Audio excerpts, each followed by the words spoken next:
एक बात तो ये आप सबकी बहुत रिस्पेक्ट करते हैं। ये मेरे पीछे पड़े थे कि नहीं मेरे बच्चों से तो एक बार को मिलना ही पड़ेगा, चाहे कुछ हो चाहे कुछ नहीं हो। तो मतलब तो मैंने बोला कि चलो ठीक है सर, रिक्वेस्ट करे तो मैं भी आज टाइम निकाल ही लेता हूँ। और यही कारण है कि आधे लोग बीच में छोड़ देते हैं, आधे लोग बीच में ही मतलब गिव अप कर देते, टूट जाते हैं, डिप्रेशन में चले जाते हैं। This is a journalistic exam. इतना सिलेबस किसी एग्जाम में नहीं होगा। ये इतना वास्ट है कि एक साल तो पूरा सिलेबस कंप्लीट करने में लग जाता है। और जब कोई भी चीज़ लंबी होती है तो फिर एक ही चीज़ चाहिए, पेशेंस। अगर पेशेंस नहीं है, या तो आप बीच में उस चीज़ को क्विट कर देंगे या फिर आप बीच में हार मान जाएंगे। ये दो ही काम होंगे। तो पहले तो आप ये मन के अंदर मान के चलिए, जो आप तैयारी कर रहे हैं, it is one of the most reputed exam of this country. Face करिए चीज़ों की, हाँ डिफिकल्टीज आएगी, फेस करेंगे, चाहे लंबा कितना प्रोसेस हो चलता रहेगा। हम हार नहीं मानेंगे बीच के अंदर। हमें कि जो भी आप काम कर रहे हैं उसमें आपको इंटरेस्ट होना चाहिए। जब तक इंटरेस्ट नहीं है आप लंबे समय तक टिक ही नहीं पाएंगे। इंटरेस्ट ही नहीं होगा तो आप भूल जाइएगा वो चीज़ आप करेंगे, आप अपना टाइम वेस्ट भी करेंगे, पैसा भी वेस्ट करेंगे, और अपना जो ये इंपॉर्टेंट फेज है आपका यूथ का, जवानी का, ये भी आपका वेस्ट होगा। सबसे पहले तो हम किसी भी रोड पे चलेंगे तो हमें उस रोड का पता होना चाहिए कि वो रोड जा कहाँ पे रही है, क्या क्या उसमें होंगे। तो मतलब basically I am telling of syllabus. हम एक साल में करने वाले क्या है। ऐसे नहीं कि मैं आज उठ रहा हूँ तो ये पढ़ रहा हूँ, कल ये पढ़ रहा हूँ, पता नहीं पढ़ के आ रहा हूँ, क्यों पढ़ रहा हूँ, ऐसा नहीं होना चाहिए। आप जो भी चीज़ पढ़ रहे हैं उसमें आपके इतनी होना चाहिए कि मैं आज ये टॉपिक पढ़ रहा हूँ, ये क्योंकि इस GS2 के अंदर इस पार्ट के अंदर लिखा हुआ है। आप कुछ भी पढ़िए, आपको लगेगा ये भी काम का, ये भी काम का, ये भी काम का है, लेकिन काम का केवल एक लिमिटेड एरिया है जो UPSC ने स्पेसिफाई कर रखा है। पिछले 5-6 सालों से जो सबके सोर्सेज हैं वो सबके सेम ही रहते हैं। सोर्सेज कभी बदलते नहीं हैं, वही है, उसी से क्वेश्चन आएंगे। बस ये डिपेंड करेगा कि कौन अच्छा परफॉर्म कैसे कर पाता है, वो उन सोर्स को कितना अच्छे तरीके से पढ़ रहा है, कितनी बार रिवाइज कर रहा है, कितने टेस्ट सीरीज लगा रहा है, कितनी अपनी गलतियों को ठीक कर रहा है। बस कोई उसको मन लगा के पढ़ रहा है, कोई उसमें घास काट रहा है। ये डिफरेंस आ रहा है बस। जिनका सिलेक्शन हो रहा है दे आर गिविंग देयर 100%, जिनका नहीं हो रहा है वो बीच में रुक रहे हैं, या तो 50 में रुक रहे हैं या फिर कोई 80% पे आगे रुक जाता है। और जितने कम रिसोर्सेज होंगे उतना आपका फायदा होगा। एक चाइना का काफ़ी अच्छा फाइटर था, उसने एक लाइन बोली थी कि मैं उस बंदे से नहीं डरता जो 1000 तरीके जानता है, मैं उससे डरता हूँ जिसने अपनी एक लात को या एक जो उसका मुक्का है मूव को उसने 1000 बार प्रैक्टिस किया है। मुझे उससे ज़्यादा डर लगता है। तो यही बात इसमें एप्लीकेबल है। जो आपकी रिसोर्सेज है उनको लिमिटेड रखिए, उनका मल्टीपल करिए। जितनी बार करेंगे उतनी बार आप कुछ नया सीखेंगे, उतना आपका स्ट्रॉन्ग होगा। बेसिक्स एक टाइम हुआ करता था जो 2015 से पहले कि लोगों के पास रिसोर्सेज नहीं थे, लोग ढूंढते थे कि क्या पढ़े क्या नहीं पढ़े, क्योंकि उस टाइम इंटरनेट का इतना प्रचलन नहीं हुआ था। अब विपरीत हो गया बिल्कुल सिस्टम सर। अब रिसोर्सेज इतने हो गए, अब ये दिक्कत हो रही है क्या पढ़े क्या नहीं पढ़े। This is called the excess of resources syndrome. इसके अंदर दिक्कत ये होती है कि हम क्या छाट के पढ़े क्या नहीं पढ़े, क्या काम है क्या नहीं। तो इसके लिए मैंने एक कंटेंट, हाँ बिल्कुल सर, बहुत अच्छा पढ़ा ये। तो इसके अंदर मैंने एक बेसिक फिलोसफी बना रखी थी, जो मेरे रिसोर्सेज है वो फिक्स रहेंगे। अगर उससे मेरे मार्क्स आ रहे हैं, as long as I am getting the marks, जो मैं चाहता हूँ मेरे मार्क्स आ रहे हैं, वो मेरे रिसोर्सेज बेस्ट है। मुझे अब ये नहीं देखना कि जो मेरा बगल वाला चाहे कितना भी टॉपर हो, वो कौन से पढ़ रहा हो, मुझे कोई फर्क नहीं पड़ता है। अगर कोई चीज़ ऐसी आ रही है वो आपकी किताब में लिखी हुई है लेकिन आप सोल्व नहीं कर पा रहे, मतलब अभी आपका स्टैटिक भी स्ट्रॉन्ग नहीं हुआ, जो आपके सोर्सेज है वो भी आपने ढंग से नहीं पढ़े। तो मुझे तो पता चलिए कि कौन चीज़ काम की है कौन चीज़ काम की नहीं। मैं तो देख के बता देता हूँ भाई ये पढ़ ले, ये नहीं पढ़ना है, इसको हटा साइड में। तो यहाँ पे मेंटरशिप काम आती है, या फिर कोई गाइडेंस। तो मेरे सब ने कहा था कि एग्जाम 1-1.5 साल का है, तो अगर बिना गाइडेंस के चलोगे तो आपका रास्ता भटकना बिल्कुल श्योरिटी है। जितना जिसने मेंस लिख लिया उसको एक आइडिया है कि प्रीलिम्स में क्या पढ़ा जाता है, तो आप उसी प्रीलिम्स का ज्ञान ले सकते हो। जो इंटरव्यू तक पूछ गया है उससे आप इसको ही पता कि मेंस कैसे क्वालिफाई होता है, तो सब मेंस का ज्ञान ले सकते हो।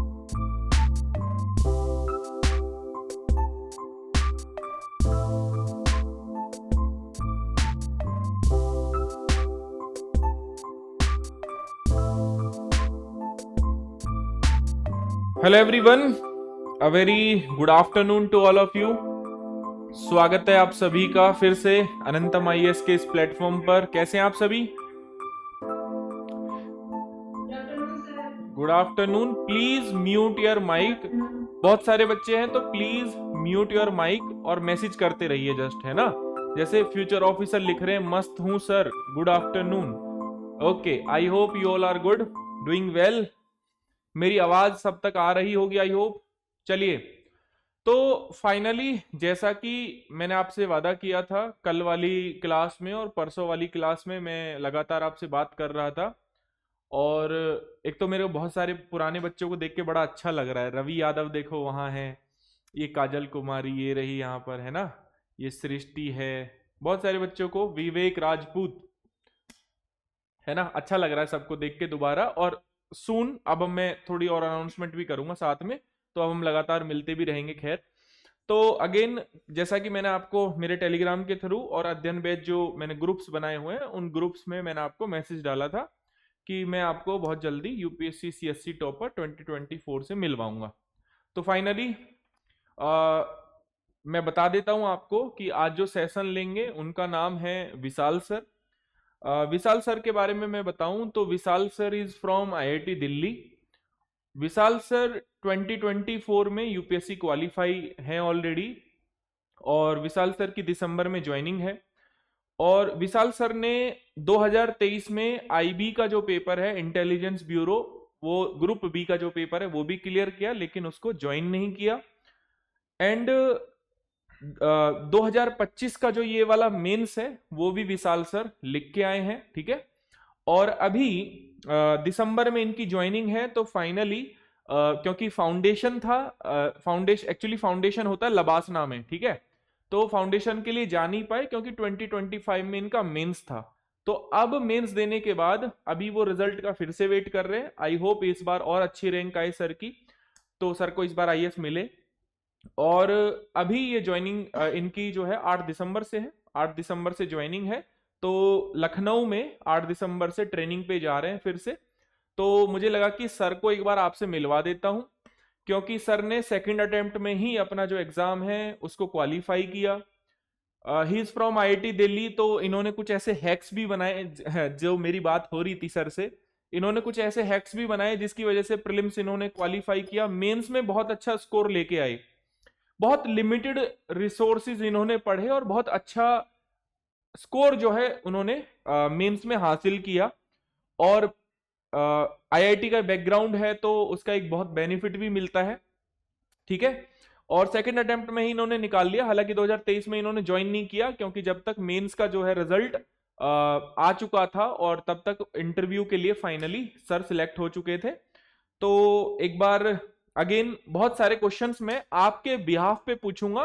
5 से 7 क्वेश्चन पहले मैं पूछ लेता हूं जो सबके रहेंगे, एंड देन सबको बारी बारी मौका मिलेगा। अच्छा लंबा सेशन चलेगा, तो आप सभी को फिर मौका मिलेगा इनसे बात भी करने का। तो first of all I welcome mister Vishal sir कि आप आए सर, और सबसे एक बार रूबरू हो जाएं, सबसे मिल लें, और फिर उसके बाद एक एक करके क्वेश्चन को पूछा जाएगा सबसे। Yes Vishal sir. So, hello, good afternoon to everyone, all of you. Good afternoon sir. मुझे तो अपने दिन याद आ गए कि एक मैं भी एस्पिरेंट फेज में था। मुझे तो नॉस्टैल्जिया जैसा हो रहा है। तो आप सब कैसे हैं? अच्छे हैं सर। अच्छे हैं, वेरी आप गुड, कैसे बढ़िया है सर? सर, बढ़िया। Yes sir. Okay, very good very good. तो आज जीत सर ने, ओके सर ये फर्स्ट टाइम, ओके सर ये फर्स्ट टाइम करो तो थोड़ी मिस्टेक हो तो बता दीजिएगा। Okay okay cool. Jeet sir ने रिक्वेस्ट करी थी कि कुछ बच्चे हैं, एक बात तो ये आप सबकी बहुत रिस्पेक्ट करते हैं। ये मेरे पीछे पड़े थे कि नहीं मेरे बच्चे से तो एक बार को मिलना ही पड़ेगा, चाहे कुछ हो चाहे कुछ नहीं हो। तो मतलब तो मैंने बोला कि चलो ठीक है सर रिक्वेस्ट करे तो मैं भी आज टाइम निकाल ही लेता हूँ। क्योंकि यहाँ पे सर मेंटरशिप भी दे रहे हैं बच्चों को, तो मैंने बोला कि नहीं, हिंदी मीडियम वाले बच्चों को स्पेशली एक बार आपको उनसे रूबरू होना चाहिए, उनको भी गाइड करना चाहिए। देन सर अगेन आगे फिर तो वो ये फिर आज की जो मेरे बच्चे थे उनको मैंने होल्ड पे डाला, फिर बोला कि सर के बच्चे को मैं एड्रेस कर लेता हूँ क्योंकि सर काफ़ी दिन से रिक्वेस्ट कर रहे थे। तो आज हम वही नॉर्मल करेंगे डिस्कशन, यूपीएससी से जुड़ा हुआ क्या क्या स्टेजेस है, क्या क्या दिक्कतें फेस होती है, जब मैं आपकी फेज में था तो मैंने क्या क्या किया है, इसके अंदर कौन कौन सी कठिनाई हम फेस करते हैं। आज बिल्कुल एक जनरल ओवरव्यू डिस्कशन होगा ताकि आप सबको आइडिया पता लग सके। तो दिक्कत क्या होती है कि सबको पता है एग्जाम क्या है, लेकिन एग्जाम के अंदर उस प्रोसेस में क्या होता है उसके बारे में बहुत कम डिस्कस करते हैं। और यही कारण है कि आधे लोग बीच में छोड़ देते हैं, आधे लोग बीच में ही मतलब गिव अप कर देते, टूट जाते हैं, डिप्रेशन में चले जाते हैं। बस इसी में एक जनरल होगा डिस्कशन। तो आज सर क्वेश्चन पूछेंगे और मैं आंसर दूंगा। तो ये मेरा एक और इंटरव्यू हो रहा है सर के साथ। ठीक है। एक से माइक अगर ओके हाँ सर, तो मतलब कॉमन हो जाएगा ना फिर। ठीक है ठीक है। अब पकड़ हाँ, तो जो मेरा पहला क्वेश्चन है, मतलब ये वो क्वेश्चंस मैं पूछ रहा हूँ जो जनरली हमने बनाए हैं मिलके, और जो आपके भी मतलब सेम क्वेश्चन होंगे, इससे बाहर कुछ क्वेश्चन जाने वाला है नहीं वैसे। मतलब ऐसे ही पढ़ाता हूँ सर मैं, करंट अफेयर जब पढ़ाता हूँ ना कि इससे बाहर नहीं जाएगा टाइप। पर वो हाँ पर नहीं यूपीएससी में थोड़ा सा मैं फिर बोल देता हूँ कि नहीं नहीं जा भी सकता है। तो हाँ, चलिए पहला क्वेश्चन मेरा ये है कि सर, क्योंकि ये जो बच्चे हैं वो डिफरेंट डिफरेंट बैकग्राउंड से आते हैं और काफी अपनी आर्थिक स्थिति की वजह से भी परेशान रहते हैं, और स्पेशली जो कॉलेज बैकग्राउंड है वो काफी मतलब जैसे एनआईटी आईआईटी एक एज तो है ना।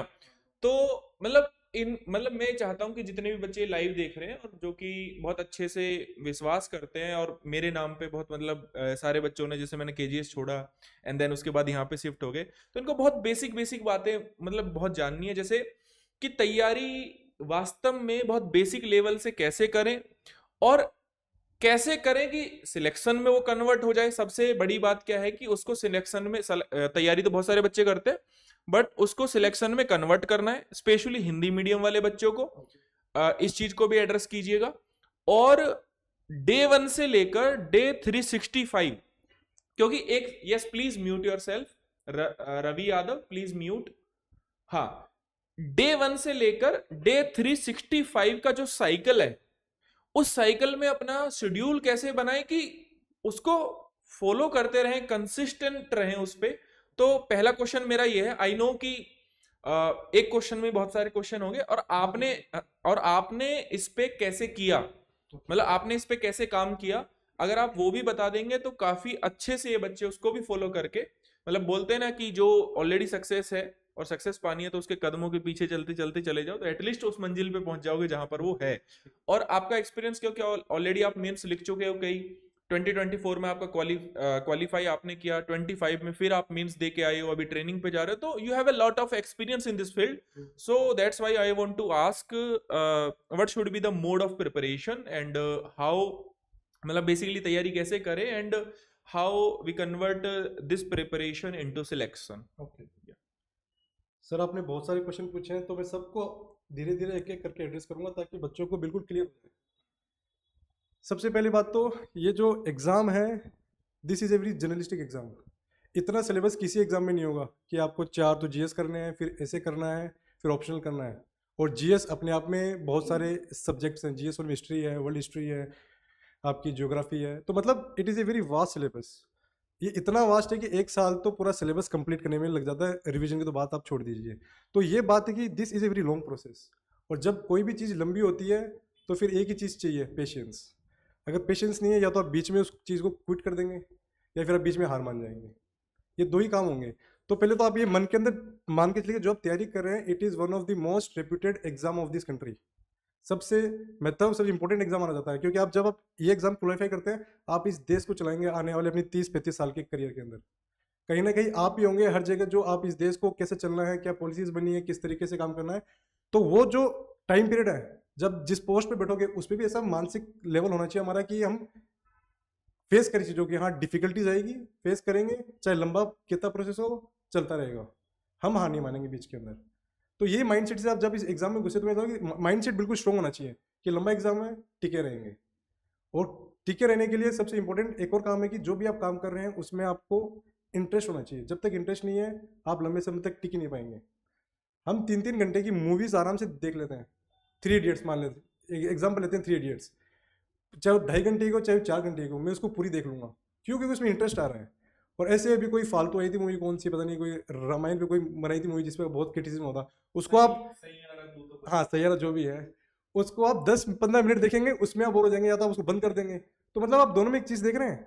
अगर आपको लंबा चलना है तो आपको इंटरेस्ट तो मतलब मिनिमम रिक्वायरमेंट है। इंटरेस्ट ही नहीं होगा तो आप वो भूल जाएगा, वो चीज़ आप करेंगे, आप अपना टाइम वेस्ट भी करेंगे, पैसा भी वेस्ट करेंगे, और अपना जो ये इंपॉर्टेंट फेज है आपके यूथ का, जवानी का, ये भी आपका वेस्ट होगा। तो ये देखिए कि आप जब आप इसमें एंट्री ले रहे हैं, तो you have the interest in the things जो आप पढ़ रहे हैं, उसमें आपको मजा आ रहा है नहीं आ रहा है। तो सर ने बात की थी डे 1 से लेकर डे 365 तक क्या प्लान हो। सबसे पहले तो हम किसी भी रोड पे चलेंगे तो हमें उस रोड का पता होना चाहिए कि वो रोड जा कहाँ पे रही है, क्या क्या उसमें होंगे। तो मतलब basically I am telling of syllabus. आपको एक बार यूपीसी की साइट पे GS 1, 2, 3, 4 का सिलेबस लिखा हो विथ ऑप्शनल ऑल्सो, एक बार आप वो देख लीजिए। आप वो देख लीजिए ताकि एक बार आपको आइडिया रहे कि हम पढ़ने वाले क्या हैं, हम एक साल में करने वाले क्या हैं। ऐसे नहीं कि मैं आज उठ रहा हूँ तो ये पढ़ रहा हूँ, कल ये पढ़ रहा हूँ, पता नहीं पढ़ के आ रहा हूँ, क्यों पढ़ रहा हूँ, ऐसा नहीं होना चाहिए। हम जो पढ़ रहे हैं एटलीस्ट हमें पता हो कि हम क्यों पढ़ रहे हैं, क्योंकि वो सिलेबस में लिखा हुआ है। आप जो भी चीज़ पढ़ रहे हैं उसमें आपके मतलब इतनी होना चाहिए कि मैं आज ये टॉपिक पढ़ रहा हूँ, ये क्योंकि इस GS2 के अंदर इस पार्ट के अंदर लिखा हुआ है। एटलीस्ट इतना हो जाए तो एक सिलेबस की, मैं जो मेरा वो स्टडी रूम था, जो मेरी स्टडी टेबल थी, उसके आगे मैंने चारों जीएस के सिलेबस चिपका रखे थे। और जब भी कुछ नया पढ़ता था तो मेरा सबसे पहले ये मार्क करता था कि ये चीज़ पढ़ रहा हूँ मैं, क्यों पढ़ रहा हूँ, क्योंकि इसमें लिखा हुआ है, ठीक है अब मैं पढ़ूंगा इस चीज़ को। क्योंकि ये एग्जाम बिल्कुल ओपन एंडेड है, आप कुछ भी पढ़िए, आपको लगेगा कि ये भी काम का है, ये भी काम का है, ये भी काम का है, लेकिन काम का केवल एक लिमिटेड एरिया है जो यूपीएससी ने स्पेसिफाई कर रखा है। तो तैयारी कैसे करें, मैंने विदाउट एनी कोचिंग करा है, क्योंकि मेरा फेज था, मैं 2021 का ग्रेजुएट हूँ, तो उस टाइम कोरोना चल रहा था, मैं तो कोचिंग ज्वाइन करने वाला था, मेरा माइंडसेट था, लेकिन कोरोना की वजह से उस टाइम सारी कोचिंग ऑनलाइन हो गई थी, और मुझे ऑफलाइन पढ़ने में ज़्यादा मज़ा आता है, टीचर सामने रहे और मैं सामने सामने हो। तो इस वजह से मैंने सोचा कि नहीं, अब मैं खुद स्टार्ट करूँगा तैयारी। तो मैंने जो बेसिक सोर्सेस हैं हर सब्जेक्ट के, जैसे इकोनॉमिक्स का हो गया, पॉलिटिकल लक्ष्मीकांत हो गया, मॉडर्न हिस्ट्री का स्पेक्ट्रम हो गया, ज्योग्राफी की 11th-12th की एनसीईआरटीज हो गई, ये सब टॉपर्स ने कहा है पिछले 5-6 सालों से, जो सबके सोर्सेज हैं वो सबके सेम ही रहते हैं, सोर्सेज कभी बदलते नहीं हैं, वही है, उसी से क्वेश्चन आएंगे। बस ये डिपेंड करेगा कि कौन अच्छा परफॉर्म कैसे कर पाता है, वो उन सोर्स को कितना अच्छी तरीके से पढ़ रहा है, कितनी बार रिवाइज कर रहा है, कितने टेस्ट सीरीज लगा रहा है, कितने अपनी गलतियों को ठीक कर रहा है।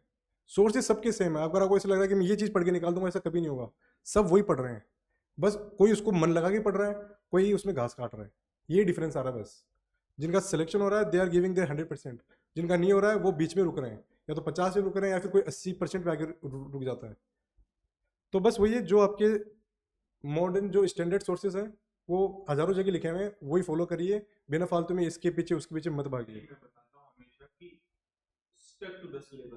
और जितने कम रिसोर्सेज होंगे उतना आपका फ़ायदा होगा, क्योंकि क्या होता है जब हम किताबें बढ़ाते हैं ना, तो एक बर्डन बढ़ता है माइंड के अंदर, चाहे आपको पता चले चाहे नहीं चले, लेकिन सब कॉन्शियस माइंड में बर्डन बढ़ता है कि यार ये किताब एक और ऐड हो गई है, ये नोट्स एक और ऐड हो गए हैं, और फिर वो बर्डन के साथ एक तुमको पढ़ो, और फिर जब एग्जाम आएगा इनको वापस करो रिवाइज, उतना ही टाइम वापस दो। तो जितने कम होंगे, जितनी कम होंगी, उतना ही आपका आउटपुट बढ़ेगा। एक ब्रूसली था, ब्रूसली को आप जानते होंगे, एक चाइना का काफ़ी अच्छा फाइटर था, उसने एक लाइन बोली थी कि मैं उस बंदे से नहीं डरता जो 1000 तरीके जानता है, मैं उससे डरता हूँ जिसने अपनी एक लात को, यार एक जो उसका मुक्का है, मूव को उसने 1000 बार प्रैक्टिस किया है, मुझे उससे ज़्यादा डर लगता है। तो यही बात इसमें एप्लीकेबल है, जो आपकी रिसोर्सेज है उनको लिमिटेड रखिए, उनका मल्टीपल करिए रिवीजन, जितनी बार करेंगे उतनी बार आप कुछ नया सीखेंगे, उतना आपका स्ट्रॉन्ग होंगे बेसिक्स। हाँ सर। हाँ, सो दैट्स वाई सर मैं हमेशा ट्राई करता हूँ कि मतलब मैं अपने लिए भी और इनके लिए भी हमेशा मैं अपनी क्लास में बोलता रहता हूँ, करंट अफेयर की क्लास से लेकर जो मेंटरशिप की बैच की क्लास है, कोई भी क्लास है, कि just stuck to the syllabus. ये सिलेबस की एक लाइन है, ये सिलेबस में एक लाइन लिखी हुई है, decode this line, cover the dimension, every single dimension of this topic, इसको कवर करो, देन उस पे नोट्स बनाओ। और सोर्सेज की तो कमी ही नहीं है आपके पास, बस थोड़ी सी आपकी अंग्रेजी थोड़ी अगर मतलब एक बेसिक भी आती है तो भी आपके पास सोर्सेज की तो कमी नहीं है, आजकल फिलहाल इतने सोर्सेज हो चुके हैं। तो सर चैट जीपीटी आ गया, तो हिंदी में बता दूं? हाँ, और अब तो चैट जीपीटी आ गया है, सबके पास चैट जीपीटी है, तो मान लो कि कोई चीज इंग्लिश में है तो उसको कॉपी करके चैट जीपीटी पे डाल दो, वो हिंदी में कन्वर्ट हो जाएगा, तो बहुत अच्छा है आपके लिए। तो चैट जीपीटी भी बहुत सारे लोग यूज करते हैं, तो वो आप भी कर सकते हो। दैट्स वाई सर मैं लगातार पिछले एक्चुअली 2 साल से इनसे कह रहा हूं कि ये सिलेबस है, ये सिलेबस की लाइन है, इस सिलेबस में आपको काम करना है, इसके बाहर नहीं जाना है कुछ भी, है ना। मतलब अगर आप अखबार उठा के देखेंगे तो मैंने इनसे बोला कि करंट अफेयर में भी हर 3-4 महीने बाद सारी चीजें फिर रिपीट होने लगती हैं, लेकिन एडिशन है, रिपीट भी छोटा छोटा एडिशन है। बट अब ठीक है, जो मानता है वो बेटर कर रहा है, नो डाउट, और बहुत सारे बच्चे बेटर भी कर रहे हैं। सेकंड सर, पहला क्वेश्चन क्लियर कि डे 1 से 365 के बीच आपको एक शेड्यूल बनाना है कि 1 साल में मैं ये काम करने वाला हूं, 1 साल में मैं इस तरीके से पढ़ूंगा, एक प्लान मेरा रहेगा, और उस सिलेबस को इस तरीके से मैं कवर करूंगा, तब जाके कुछ चांसेस हैं। दूसरा सर, सोर्स क्या थे। बहुत सारे बच्चे पढ़ते हैं बहुत ज्यादा, ये एक्चुअली पढ़ना बहुत चाहते हैं, ये सब है ना, ये जो प्यारे प्यारे बच्चे दिख रहे हैं ना इधर, रवि, माधवी, सुमित और ये सब जितने भी दिख रहे हैं, अल्फा मेल है क्या वो, अल्फा नाम रख रखा जिसने तो alpha male, beta male, gamma male, Gen Z, है ना। तो ये जितने भी लोग हैं सर, एक्चुअली इनके पास ना रिसोर्सेज बहुत ज्यादा हैं। मतलब मैं इनको बोलता हूं कि भाई ये टॉपिक है, इस टॉपिक को पढ़ लो, बस कहां से पढ़े, कितना पढ़े, सर ये रमेश सिंह से पढ़े, सर ये लक्ष्मीकांत से पढ़े, कोचिंग के नोट्स पढ़े, या आपने जो नोट्स बनवाए थे उससे पढ़े, तो इनको वो चीज समझ में नहीं आ रही है अभी भी। तो मुझे ऐसा लग रहा है कि due to the lack of guidance भी ये हो सकता है। So can you please again मतलब इस क्वेश्चन को आप कंसिडर कीजिए, एंड देन देखते हैं कि फिर नेक्स्ट क्वेश्चन मैं आपसे पूछता हूँ सर। ये दिक्कत सबके साथ है।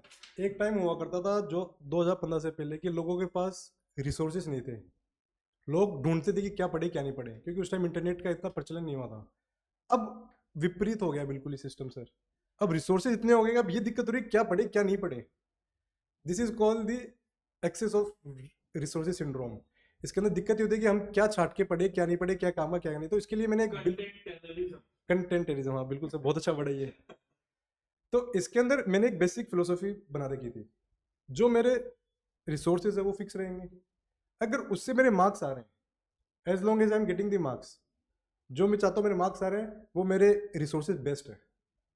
मुझे अब ये नहीं देखना कि जो मेरा बगल वाला चाहे कितना भी टॉपर हो, वो कौन से पढ़ रहा हो, मुझे कोई फर्क नहीं पड़ता है। वो पढ़े चाहे दुनिया भर का, चाहे मेरे आसपास वो बहुत अच्छी कोई बहुत बड़ी कोचिंग है, बहुत अच्छे नोट्स आएंगे, मुझे नहीं पढ़ने।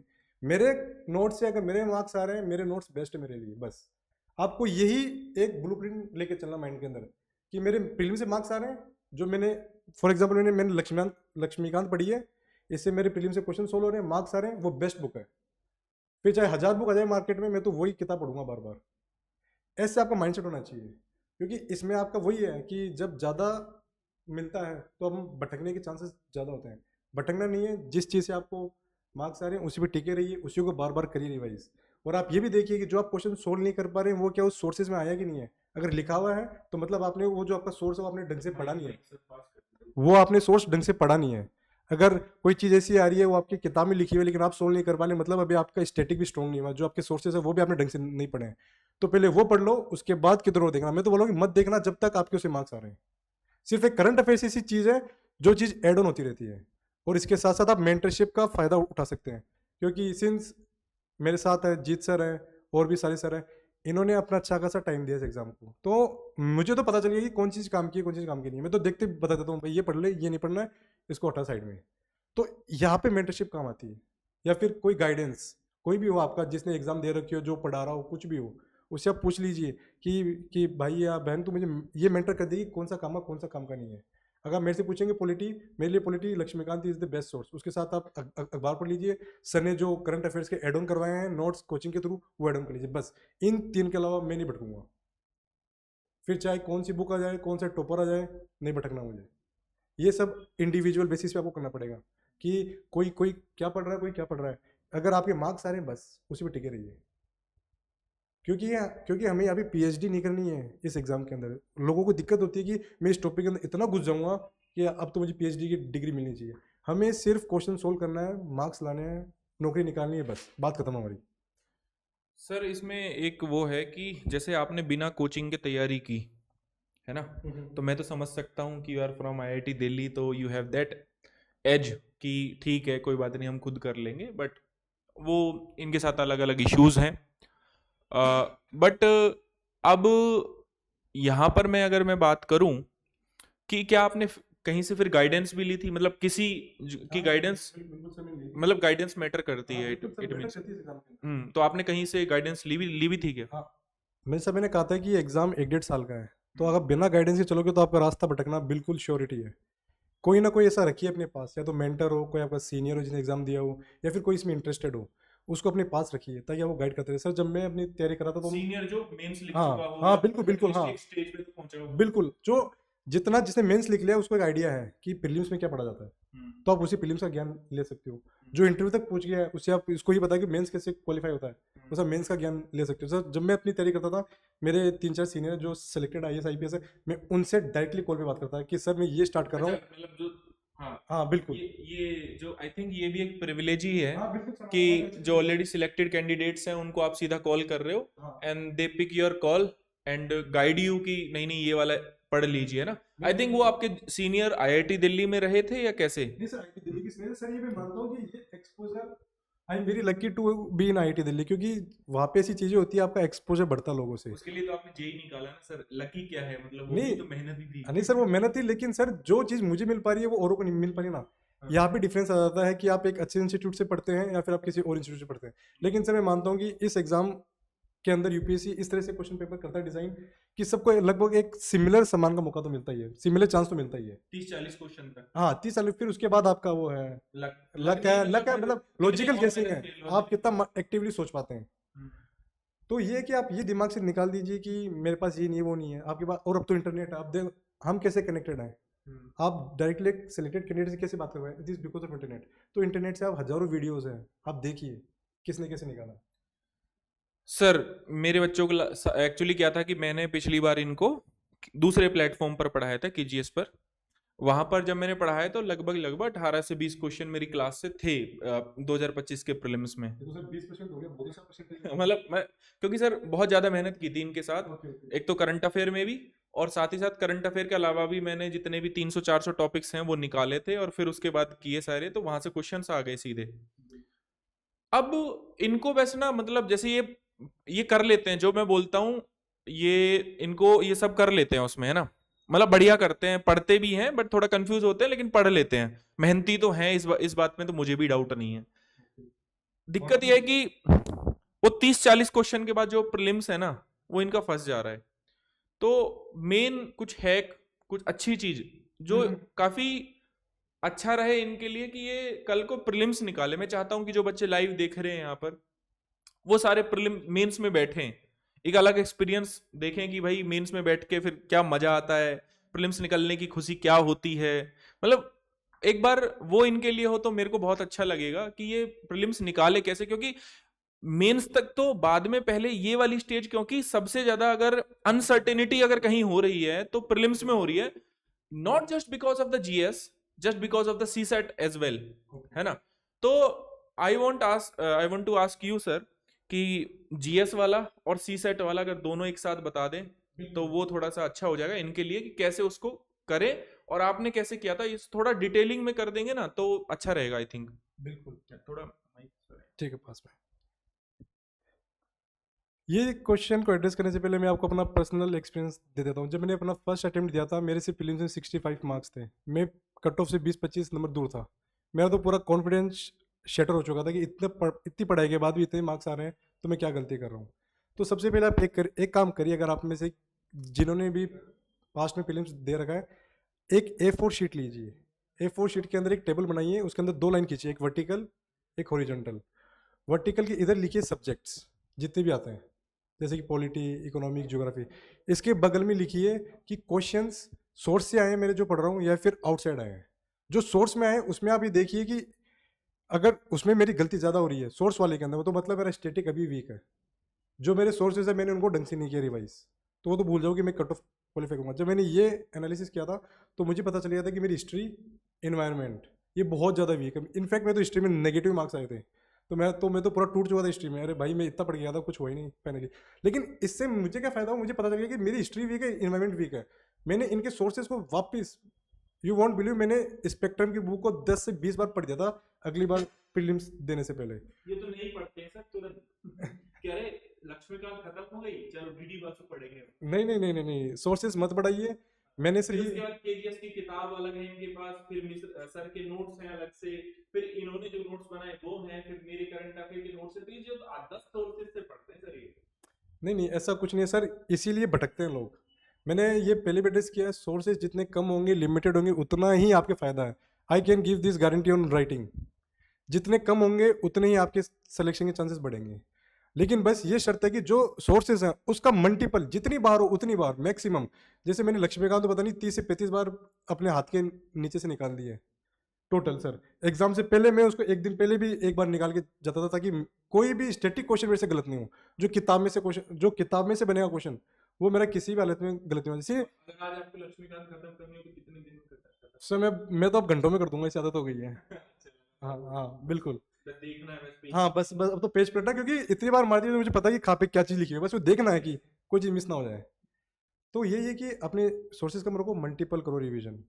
तो जो मैंने कहा, अगर आपने किसी ने प्रीलिम्स दे रखा है तो ऐसे एक अपना खुद का पोस्ट एनालिसिस करिए पेपर का, एक A4 शीट लीजिए, उसमें वर्टिकल हॉरिजॉन्टल लाइन बनाइए, सब्जेक्ट्स लिखिए इधर, और फिर देखिए इस सब्जेक्ट के कितने क्वेश्चन मेरे सोर्सेज में आए, कितने बार से आए। बार से आए उसमें आप कुछ नहीं कर सकते हैं। मेरिट कभी भी उससे डिसाइड नहीं होती है जो करंट अफेयर्स है, मेरिट हमेशा डिसाइड होती है स्टेटिक से। क्योंकि आपने अगर एक स्टैटिक क्वेश्चन गलत कर दिया, आपसे 10-15 हज़ार बच्चे एक साथ आगे निकलेंगे, आप रेस से बाहर हो। और अगर ऐसे 2-3 क्वेश्चन गलत हो गए तो भूल जाओगे आपका सिलेक्शन का चांस बनेगा प्रीलिम्स के अंदर। वो कम से कम गलत करने हैं। जो करंट अफेयर से उससे ज़्यादा डिफरेंस नहीं होता, क्योंकि करंट अफेयर का टफ आ गया, वो सबके लिए टफ है। अगर किसी का सही भी होगा तो तुक्के के बेसिस पे होगा, या फिर उसने इतनी मेहनत करी होगी एक्स्ट्रा जाके। अपन को उतनी मेहनत नहीं करनी है कि बिल्कुल इसमें जीने का ही टाइम नहीं मिले, सिर्फ पूरे दिन पढ़ ही रहे हैं, ये पढ़ रहे हैं, कभी वो पढ़ रहे हैं, ऐसा नहीं करना है। तो आप एक बार आप पोस्ट एनालिसिस करिए, अगर सोर्सेज से गलती हो रही है मतलब सोर्सेज आपको वापस पढ़ना है। स्टैटिक मैं तो सबको बोलता हूँ, static is the king. Static ही आपको राजा बनाएगा प्रीलिम्स का। स्टैटिक का मतलब मैं क्या बोल रहा हूँ, जो आपके पास स्टैंडर्ड सोर्सेज हैं। एक बच्चे पूछ रहे हैं स्टैटिक अच्छा कैसे करें। Multiple revision plus test series भी स्टैटिक के दो। अगर आप देखोगे कई कोचिंग के जो स्टार्टिंग के टेस्ट पेपर्स होते हैं वो बिल्कुल स्टैटिक से उठते हैं। उनके अंदर आप उसको अटेम्प्ट करिए, ताकि वो आपकी ये भी वो टेस्ट सीरीज आपको ये गलती निकाल दी कि आपने स्टैटिक में क्या मिस कर रखा है, कौन सा पार्ट मिस कर रखा है। तो स्टैटिक को बार बार करिए। मैं तो, और इसका मैं खुद एक विटनेस हूँ। मेरे फर्स्ट प्रीलिम्स में 65 मार्क्स थे, बहुत पीछे था। दूसरी प्रीलिम्स से मेरे 115 मार्क्स आए थे, कट ऑफ से वापस 30 नंबर आ गए। पहले मैं कट ऑफ से 20-25 नंबर था, पीछे था, फिर कट ऑफ से 30-35 आ गया था। ये सिर्फ और सिर्फ मुझे स्टैटिक नहीं किया काम।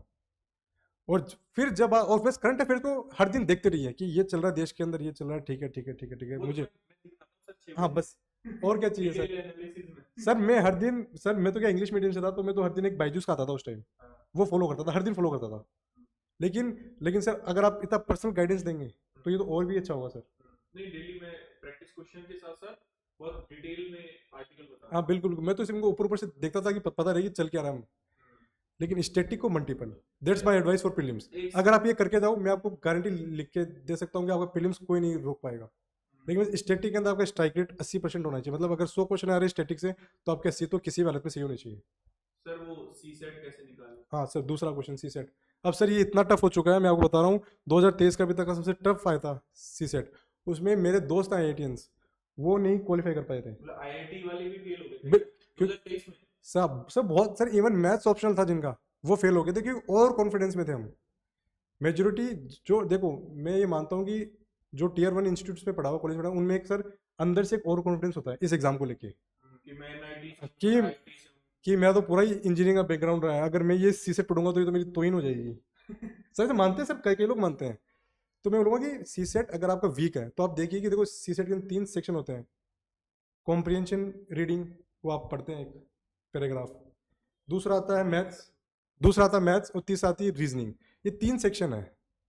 इन तीनों के अंदर आप ये देखिए आपका वीक क्या है, और जो स्ट्रॉन्ग है उसको और स्ट्रॉन्ग करिए। जैसे कि अगर सर मैं लेता हूँ जो मेंटरशिप तो मेरे पास आते हैं सी सेट बच्चे, उनका मेजोरिटी का मैथ्स वीक है, तो मैं बोलता हूँ कि अभी मैथ्स को होल्ड पर डाल, क्योंकि अभी मैं पढ़ा भी दूंगा तो वो डर नहीं निकलेगा।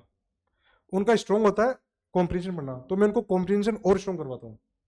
तो जो आपका स्ट्रॉन्ग पार्ट है उसी के साथ कॉम्प्रिहेंशन के 27-28 क्वेश्चन आते हैं। अगर वो भी आप 21-22 सही कर दोगे ना, आप 50-55 पे आ जाओगे मार्क्स पे। अब आपको 10-15 मार्क्स और लेके आने हैं। तो जो स्ट्रॉन्ग पार्ट है, चाहे आपको रीजनिंग हो, मैथ्स हो या कॉम्प्रिहेंशन हो, उसको इतना स्ट्रॉन्ग कर लीजिए कि उसके अंदर आपका स्ट्राइक रेट 80 से 90% हो। आराम से निकलेगा सी सेट। और फिर प्रैक्टिस करते रहिए, हर दिन प्रैक्टिस करते रहिए, 3-4 क्वेश्चन उठाइए, करते रहिए सोल्व। अब तो इतने सारे क्वेश्चन अवेलेबल है। सर कैन आई, मतलब मैं क्या एक रिक्वेस्ट और कर सकता हूँ हाँ साथ सर, में, बिल्कुल सर। स्पेशली फॉर अरे स्पेशली फॉर माय स्टूडेंट्स, क्योंकि मतलब ये वाले बच्चे हैं जो स्पेशली सी सेट में कई बार ठीक है, परेशान हो चुके हैं, ओके। और अभी भी उनको मतलब वो स्पेशल एंगल नहीं दिख रहा है सी सेट का, कॉन्फिडेंस नहीं आ रहा है। सो कैन आई लाइक कभी जब भी आपको टाइम मिले नवंबर मंथ में ठीक है। इनका एक 1-to-1 जूम सेशन, केवल जूम सेशन सी सेट के लिए, मतलब कॉम्प्रिहेंशन कैसे सॉल्व करें बिल्कुल ठीक है। ये बता दीजिएगा, मतलब और या सी सेट को कैसे पास करना है उस पेपर के थ्रू इनको बता दीजिएगा कि ये इस तरीके से हम कर सकते हैं, देखो ये पढ़ोगे तो इसका आंसर ऐसे निकल जाएगा, ताकि उनको वो हैक पता लग जाए। ओके। तो ये पॉसिबल है क्या सर? सर पहली बात तो कोई हैक नहीं होता है, this all hacks come from practice. जब आप जितनी बार प्रैक्टिस करेंगे ना, आपको अंदर से गट फीलिंग आ जाती है ये ठीक होगा ये गलत होगा। हाँ, जो सर ने करी रिक्वेस्ट, मैं आपके साथ 2025 का ही सी सेट डिस्कस कर लूंगा, बैठ के करूंगा 1-to-1। जो मैंने एग्जाम ही दिमाग लगाया था वही बताऊंगा कि मैंने क्या सोचा, क्या ऑप्शन कट गया। सी सेट के अंदर 80 क्वेश्चन आते हैं, उसमें एग्जामिनर जानबूझ टफ क्वेश्चन डालता था कि इस बंदे का कॉन्फिडेंस में पहले ही गिरा दूं।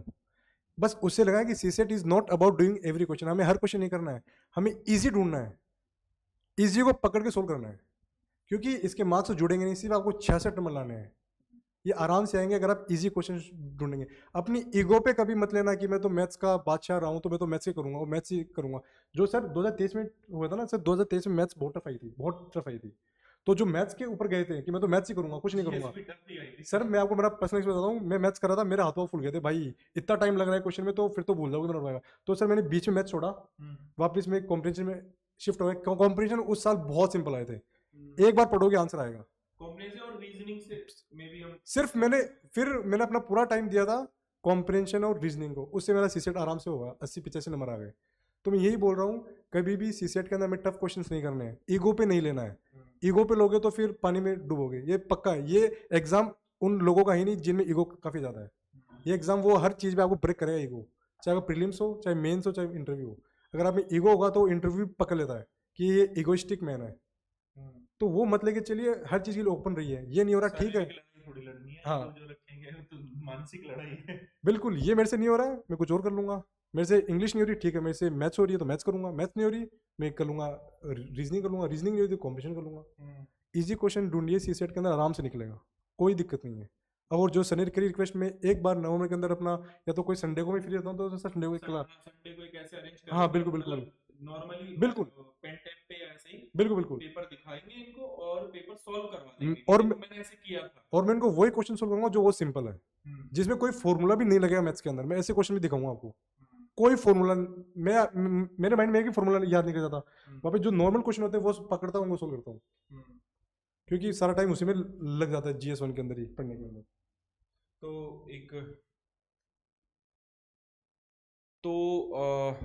अगला क्वेश्चन जो मेरा है वो है सर कि मेंस की आंसर राइटिंग कैसे करें।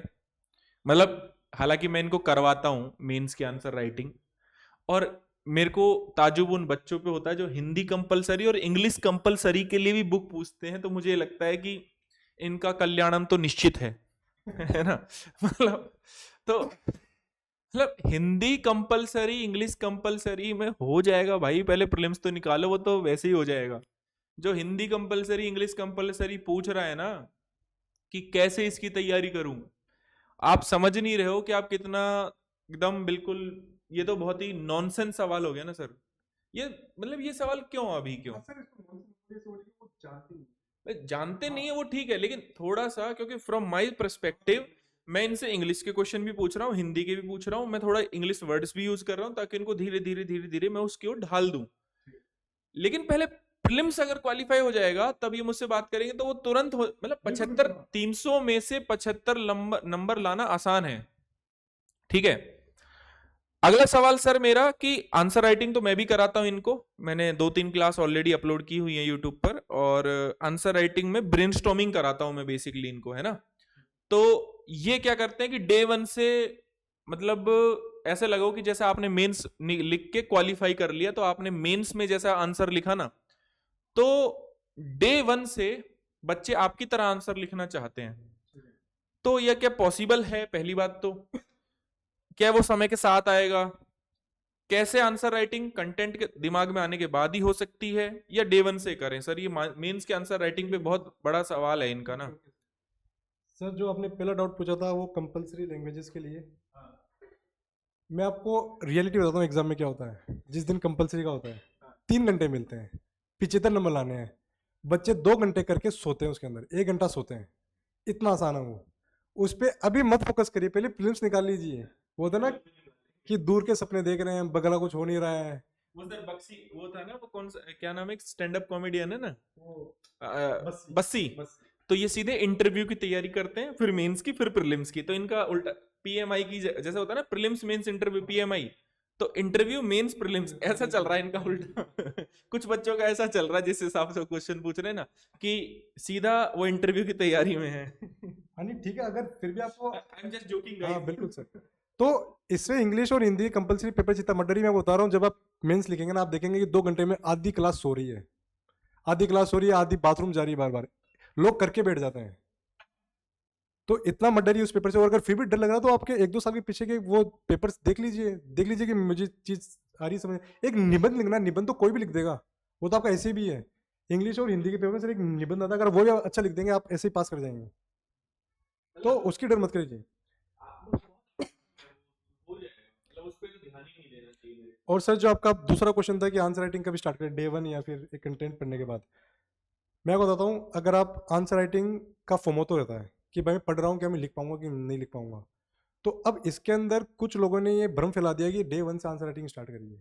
ये बहुत गलत चीज़ है। इसे बताऊँ, इससे 2 नुकसान होते हैं।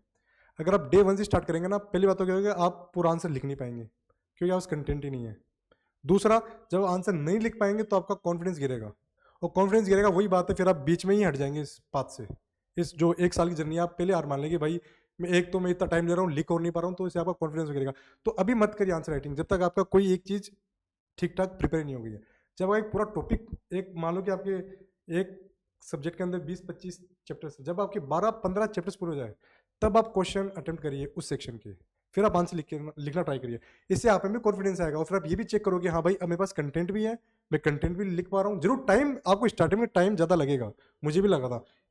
मेंस के अंदर वो 10 नंबर का क्वेश्चन आता है, वो आपको 7 या 8 मिनट में लिखना पड़ता है। जब मैंने अपना पहले लिखा था, मुझे 15-16 मिनट लग गए थे एक आंसर में। तो ठीक है, वो टाइम लगेगा, लेकिन धीरे धीरे with practice the things will improve. अगर आपके बेसिक्स ही क्लियर नहीं है तो आप अपना टाइम वेस्ट भी करेंगे, आपका कॉन्फिडेंस भी गिरेगा, और आप इस मतलब तैयारी से आपका मनी अलग हो जाएगा। तो ऐसे ही वो क्या होता है, ये बोलूँगा कि बहुत बड़ी मिस्टेक है अगर आप डे 1 से स्टार्ट करें। एक अच्छा खासा टाइम दीजिए, 4-5 महीने, अच्छा खासा ज्ञान अर्जित करिए किसी एक चीज़ों का, फिर आप उसी सेक्शन में जो आपने ज्ञान अर्जित किया है, जो आपने पढ़ा है, उसी पे आप क्वेश्चन पेपर अटेम्प्ट करिए, ताकि इससे आपका कॉन्फिडेंस बढ़ेगा। और सर कोई? हाँ सर, अगला सवाल जो है, मैं ये सवाल पूछ के और फिर कंटिन्यू करता हूँ सेशन को। जो आपने इंटरव्यू दिया 2024 में, उस इंटरव्यू के कुछ क्वेश्चंस बच्चों के साथ शेयर कर लीजिए सर। मैं अभी 2 मिनट में बस आ रहा हूँ। बस इंटरव्यू के 3-4 क्वेश्चन जो उन्होंने पूछे हों, आपने रिप्लाई किए हों, और वहां आपको कैसा फील हुआ सर। ओके सर, ये आपने ऐसा क्वेश्चन पूछ लिया, मैं जब भी याद करता हूँ तो मेरे इंटरव्यू वाला दिन याद आता है। हमारी एंट्री हुई थी शायद तक 8:30 या 9:30 बजे, हम यूपीसी भवन में एंट्री हो गई थी। पहले हमें बिठाया जाता है, आपको 1 बाय 1 बुलाया जाता है। तो मेरा बोर्ड था बीबी स्वाइन सर बोर्ड। ऐसे 5 या 4 बोर्ड बैठते हैं हर दिन, तो ताकि बच्चे ज़्यादा हैं तो सही सब अपना निकले, ताकि कम टाइम लगे और इंटरव्यू जल्दी हो। तो मेरा बोर्ड आया था बीबी स्वाइन सर। जैसे मैं एंट्री किया, बिल्कुल नॉर्मल रूम होता है, ऐसे नहीं कि बहुत कैमरेज लगे हुए, जैसे हम कोचिंगों में देखते हैं कैमरे लगे हुए हैं, ये इधर से बोल रहा है, उधर से कुछ भी पूछ रहा है, टेंशन में आ रहे हैं, पसीना आ रहा है, पानी पी रहे हैं, ऐसा कुछ नहीं होता। बिल्कुल नॉर्मल होता है, जैसे एक नॉर्मल गवर्नमेंट ऑफिस होता है, गवर्नमेंट रूम में होता है, वैसा होता है। लोग अपना काम कर रहे होते हैं, 4-5 लोग होते हैं, एक टेबल होती है राउंड टेबल, हाफ सर्कल ऐसे राउंड टेबल होती है, 5 लोग बैठे होते हैं, उसके बीच वाला चेयरमैन होता है। आप घुसते हैं, वो आपको बिल्कुल तरीके से ट्रीट करते हैं। वो उन्होंने मुझे कहा था आइए सर बैठिए, सर मैं तो उसी में मुस्कुरा गया था कि सर बोल दिए हाँ कि वो क्वेश्चन बताया था जिसमें सब हंस दिए थे, वो सारा हाँ बिल्कुल, हाँ सर सर। तो और वहाँ पे ऐसे मत देखिए कि जैसे हमें ये जो मॉक इंटरव्यूज होते हैं, इनके अंदर वो बिल्कुल स्ट्रिक्ट तरीके से लेते हैं, आपको लगता है कि ये क्या भाई ऐसा हो रहा है। वहाँ पे आराम से आप, मुझे बोला था सर बैठिए, पानी पिए ना, पानी पीजिए। मैंने बोला कि नहीं सर आई एम फाइन। बोला कि तो आप बोलेंगे तो तब स्टार्ट करेंगे। बोला कि सर कर दीजिए स्टार्ट। इतना नॉर्मल इन्वायरमेंट रहता है। तो जो मेरा पहला क्वेश्चन था, वो जो स्टार्ट होता है इंटरव्यू चेयरमैन के क्वेश्चन से। तो चेयरमैन ने पहले मेरा डेफ पढ़ा, फिर उसमें वो बीबी स्वाइन सर। अच्छा। हाँ, तो उन्होंने, मेरा पहला क्वेश्चन था कि विशाल आप ये बात बताइए कि हमें 75 साल से ज़्यादा हो गए आज़ादी को। बोला कि हाँ सर हो तो गए। बोला कि तो और सरकार इतनी सारी स्कीम्स भी लेके आती है, वेलफेयर स्कीम्स लेके आती है, सामाजिक कल्याण की स्कीम्स लेके आती है, आर्थिक न्याय की स्कीम्स लेके आती है, तब भी पूरे विश्व के अंदर सबसे ज़्यादा गरीब हमारे देश में क्यों है? 75 साल हो गए, हम बोलने को 5वीं सबसे बड़ी अर्थव्यवस्था बन गए हैं, फिर भी सबसे ज़्यादा गरीबी हमारी क्यों है? हम ऐसी क्या गलती कर रहे हैं? तो बस ये देखो, अब ये ऐसा क्वेश्चन आपको बुक्स में नहीं मिलेगा, और वो ये चेक करेंगे कि बच्चा रट के आ रहा है या फिर इसने कुछ चीज़ों को समझा है जो उसके आसपास चल रही है। तो इसके अंदर सबसे पहला आंसर जो आप सब लोग सोचेंगे कि सर हमारी पॉलिसी बनती तो है लेकिन वो इम्प्लीमेंट नहीं हो पाती है ढंग से। इस पर मुझे याद है कि मैं एक बार वो देख रहा था, उसमें अपने जो हमारे former prime minister Rajiv Gandhi, उन्होंने एक स्टेटमेंट दिया था कि जो 1 रुपया निकलता सेंटर से, उसमें केवल 16 पैसे ही ज़मीन तक पहुँच पाता है। मतलब 84 रुपये का करप्शन हो जाता है बीच के अंदर। तो ये सबसे बड़ी दिक्कत है। तो मैंने कहा सर ये कारण है कि सबसे बड़ी कि हम आज भी गरीबी नहीं हटा पा रहे हैं। और सर दूसरी बात है कि सर हम जो हमारी सरकारी विद्यालय हैं जहाँ पे प्राइमरी एजुकेशन मिलती है, वो जो बिलो पॉवर्टी लाइन है, जो कि हमारा पिछड़ा हुआ समाज है, उनको जो मिलती है, वही हमारे गवर्नमेंट स्कूल इतने स्ट्रांग नहीं है जो प्राइवेट को कम्पीट कर पाए। तो हमारा देश वैसे ही, वो उनके पास जब शिक्षा ही आपकी पूर्ण तरीके से नहीं है तो आपके कमाने के जरिए भी घट जाएंगे। आज मैं यहाँ पे खड़ा हूँ, क्यों खड़ा हूँ? क्योंकि मेरी शिक्षा अच्छी रही है। अगर मैं मेरी शिक्षा खराब होती तो मैं आज यहाँ पे खड़ा नहीं होता, मैं भी उसी में काउंट हो रहा था, गरीबी के अंदर। तो मैंने कहा कि सर ये भी फैक्टर्स होते हैं, फाइनेंशियल डिसीजन होते हैं, बस ऐसे एक नॉर्मल हुआ डिस्कशन। और ऐसे जब चल रही थी तो ऐसे वो सब अपना अपना सब 10-10 मिनट पूछते हैं क्वेश्चन, लगभग 30-40 मिनट आपका इंटरव्यू चलता। तो एक सर ने पूछा था मेरे से कि विशाल आपके डेफ में लिखा हुआ है, एक डेफ होता है जो आप पहले सबमिट करते हो, आपकी जानकारी होती है पूरी कि मैंने ज़िंदगी भर किया क्या है। तो उसके अंदर मैंने लिखा था, जब मैं आईटी दिल्ली में था तो मैं ट्रेनिंग एंड प्लेसमेंट का कोऑर्डिनेटर था। जो प्लेसमेंट लगवाते हैं वो बच्चे संभालते हैं, उसका मैं कोऑर्डिनेटर था। तो सर ने पूछा कि तुम जिस पोस्ट पे थे मैं भी इसी पोस्ट पे था कॉलेज के अंदर। तो बोले कि, तो उन्होंने मेरे से हाथ मिलाया, वेरी गुड, हम दोनों सेम हैं। तो वही है, देखो इतना इन्वायरमेंट कूल होता है। उन्होंने हाथ मिलाया, बोला मेरा लगा यस सर। तो उन्होंने पूछा कि विशाल सबसे अच्छी चीज़ तुम्हें क्या लगी कोऑर्डिनेटर बन के? अब मैं चाहता तो कोई ऐसे भी बोलता है कि सर बहुत कुछ सीखने को। मैंने बोला कि सर सबसे अच्छी बात ये थी कि जिन बच्चों का सिलेक्शन हो जाया करता था वो बोलते थे हमें कि भाई तुझे पार्टी दूंगा अगर सिलेक्शन हो जाएगा। तो सर मैंने तो खूब पार्टियां ली है जब प्लेसमेंट होते थे, तो वो सब हंसने लग गए। बोले कि हाँ, तो ये बिल्कुल नेचुरल आंसर निकलते हैं। और फिर पूछे और फिर बोलते हो कि सर इसके साथ सर पार्टी तो थी, लेकिन सर इसके साथ मैंने सीखा भी, उनसे एक्सपीरियंस भी लिया है, मैंने ये देखा कि कंपनीज क्या चेक करती है। लेकिन मेजोरिटी वो था कि आप कितना इंटरव्यू को कूल रखते हैं, कितना आप अपने आप को दिखाते हैं, ना कि वो कि ऐसा जो सब कुछ रट के आया है, सब कुछ पहले से फीड अप है माइंड में, वैसा नहीं। जितना आप नेचुरल होगे उतने ज़्यादा मार्क्स देंगे। और मेरे मार्क्स भी चाहिए थे, 171 मार्क्स थे जो मेरा बोर्ड था, उसका एवरेज ही 160 था, उसने मुझे 11 नंबर आगे दिए थे। वो इसी तरह था क्योंकि मैं आई वॉज वेरी नेचुरल। मैं कुछ पाखंड नहीं कर रहा था कि मैं दिखावा कर रहा हूँ कि सर मैं ये पढ़ रहा हूँ, मैं तो ये पढ़ा हूँ, आप तो मेरे से नीचे हैं, आपको तो कुछ नहीं आता है। नहीं, जो बोल रहे हैं आराम से बोलो, वो बिल्कुल नॉर्मल होता है इन्वायरमेंट। ये जो मॉक इंटरव्यू होते हैं, जो कोचिंग डालती है, ये तो बहुत स्ट्रिक्ट होता है। जब मैंने मॉक इंटरव्यू दिया तो मेरे ही पसीने आ गए थे। कुछ ही पूछ रहे हैं, कोई इधर से बोल रहा है, कुछ बोलने नहीं दे रहा है। बैठने का तरीका कैसे? हाँ सर, बैठने का तरीका कैजुअल, ऐसा कुछ नहीं होता है। रियल इंटरव्यू ऐसा कुछ नहीं होता, आराम से बैठते हैं लोग, आराम से। मेरा एक फ्रेंड था सर, वो गया था इंटरव्यू देने, वो चश्मा पहनता है। तो उस टाइम था जनवरी, सर्दियों का मौसम, तो उसके चश्मे में धुंध आ गई थी घुसने से पहले, मतलब फोक सा हो गया था। Final interview? हाँ, फाइनल इंटरव्यू में उसके फोक आ गई थी। तो उसको इंटरव्यू बोर्ड बोलता है, बेटा ये लो मेरा, ये लो क्या नाम है, हैंडकरचिप लो, अपने इसको साफ करो। उसे साफ किया, बोला पानी पियो, पानी पियो। फिर एक गाना भी बजाता उसके लिए, पहले गाना सुनते हैं ताकि बच्चा कंफर्टेबल हो, क्योंकि उनको भी पता है कि इतनी बड़ी स्टेज है और बच्चे भी सीख रहे हैं, और उनके पास तो कितने साल का एक्सपीरियंस है, जितनी हमारी उम्र नहीं है उससे ज़्यादा उनके पास एक्सपीरियंस है। वो समझते हैं कि बच्चे आ रहे हैं तो उनको नॉर्मल करना पड़ेगा। तो इतना डरने की जरूरत नहीं है। बस ये ध्यान रखना है कि जो आप पढ़ रहे हैं वो आप चीज़ रट नहीं रहे हैं, उसका आपको वो चीज़ आपको फील हो रही है, क्योंकि वो चीज़ आपसे पूछेंगे उधर कि आप रट के चीज़ों को क्वालिफाई करके आए हैं, फिर समझ के आप यहाँ तक आए हैं। अगर आप रटा रटा आंसर दोगे, तुमको पता चलेगा कि बच्चा रट के आ रहा है, इसके अंदर खुद की कैपेबिलिटी नहीं है चीज़ों को इंट्रोस्पेक्ट करने की। बस वो ये देखेंगे कि इस बंदे की पर्सनैलिटी क्या है, कि ये चीज़ों को हैंडल कर पाएगा अपने पे जब बात इसकी खुद पे आएगी। बस दैट्स इट। और वो तो बहुत दूर की बात है। जब आपका, आई विश कि आप सबका इंटरव्यू हो, जिस दिन होगा इंटरव्यू उससे पहले मैं आपका एक ले लूंगा session. I can promise this. Jeet sir का मेरे भी इतना उधार है कि ये भी मुझे चुकाना है। सर और कुछ? अरे यार, कैसी बातें कर रहे हो सर आप, है ना, भावुक हो गया ये तो माहौल। चलिए, तो अगेन वही कि मतलब नॉर्मली होती हैं सब चीजें, लेकिन कुछ बच्चे ऐसे सोचते हैं कि इंटरव्यू को मैं अपने हिसाब से मोड़ दूंगा। तो ऐसा होता नहीं है। हमारी उम्र नहीं है, हाँ, अच्छा हमारा एक्सपीरियंस नहीं नहीं, वो फिर मोड़ देंगे ना हमें भी उसी हिसाब से। हाँ, तो ये रहा जो है सर। अभी जैसे क्या है ना कि नवंबर चल रहा है, आज 1 नवंबर है, तो 1 नवंबर और 31 दिसंबर दिसंबर तक अब इन बच्चों को लग रहा है कि जैसे कि यार ये समय अब नहीं है मेंस का, अभी से प्री की तैयारी करें। एक तो आपने कब किस मंथ में प्री की तैयारी शुरू करी थी? नवंबर दिसंबर में क्या करना चाहिए, क्योंकि 26 का अटेम्प्ट देना है, तो एटलीस्ट देखते हैं कि 26 के लिए हम कैसे प्लान करें, वो प्लान बता दीजिए। कि भाई नवंबर दिसंबर का टाइम है, ज्यादा मन है तो जनवरी से कर लो, है ना। तो कैसे स्पेशली अभी के लिए 26 में जो अटेम्प्ट देंगे तो हम कैसे उनको आगे लेके जाएं, और प्री का टाइम है या मेंस का टाइम है, एंड स्पेशली क्या अभी लेट हो चुके हैं बच्चे? सर ये तो एक कहावत होती है कि आप कभी लेट नहीं होते, it's never late to start a new thing. हाँ, to start a new thing. तो देखिए, ये एग्ज़ाम 3 फेजेस के अंदर, प्रीलिम्स, मेंस, इंटरव्यू, सबका अपना अपना एक कंटेक्स्ट होता है, उसको उस हिसाब से पढ़ना पड़ता है। तो उसके लिए आपको टाइम डिवोट करना पड़ता है, टाइम स्पेसिफाई करना पड़ता है कि इस महीने में मैं ये कंप्लीट करूंगा, उस महीने में ये कंप्लीट करूंगा।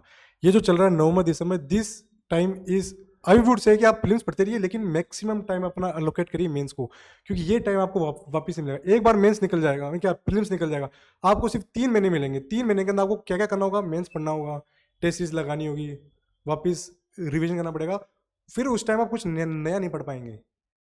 और यही टाइम है नवंबर दिसंबर का, आप मेंस में अपना फुल फोकस रखिए, जितना हो सके मेंस का पढ़िए, और ऐसे पढ़िए कि अगर मेरा प्रीलिम्स में होता है तो मैं इस चीज़ को वापस इतने कम समय में वापस कर लूँगा रिवाइज। इस तरह के नोट्स भी बनने चाहिए। और इसी में आई थिंक कि इस टाइम मेंटरशिप की काफ़ी ज़्यादा रोल प्ले कर सकता है, क्योंकि प्रीलिम्स में तो आपके साथ मैं रहूँगा, सर रहेंगे, लेकिन ये टाइम है आपके कैसे नोट्स बनेंगे, क्या पढ़ना है, कैसे करना है।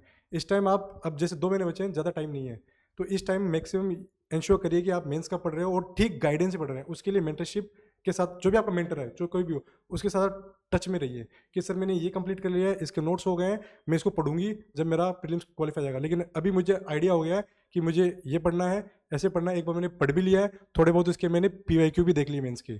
तो ये टाइम है मेंस का। जैसे ही आप जनवरी में आएंगे, तो मिड जनवरी या फिर 1 आप फुल थ्रोटल, मतलब 100% आप फोकस करेंगे प्रीलिम्स में, क्योंकि एज दी सर सेट की प्रीलिम्स अब बहुत ज़्यादा अनसर्टन हो गया है, लिटरली बहुत ज़्यादा अनसर्टन।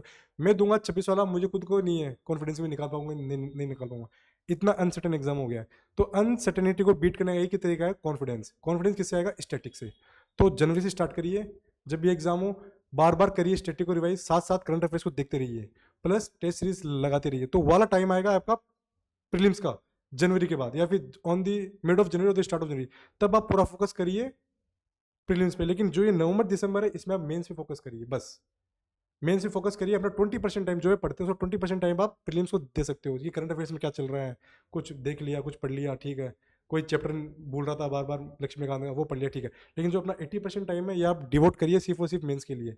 मेंस का पढ़ लिया, नोट्स बन गए, थोड़ी बहुत आंसर राइटिंग के लिए एक बार हल्का सा आंसर राइटिंग का आइडिया ले लो, क्योंकि उस टाइम 3 महीने में आप पे, मैं बता रहा हूँ पर्सनल एक्सपीरियंस से, बहुत ज़्यादा लोड रहेगा। क्योंकि 3 महीने के अंदर एक तो आपको सारा पढ़ना है, वापस सारा रिवाइज करना है, प्लस फिर आपको आंसर लिखने हैं। ये बहुत टफ हो जाएगा अगर आपने ये सब काम एक बार पहले नहीं कर रखा है।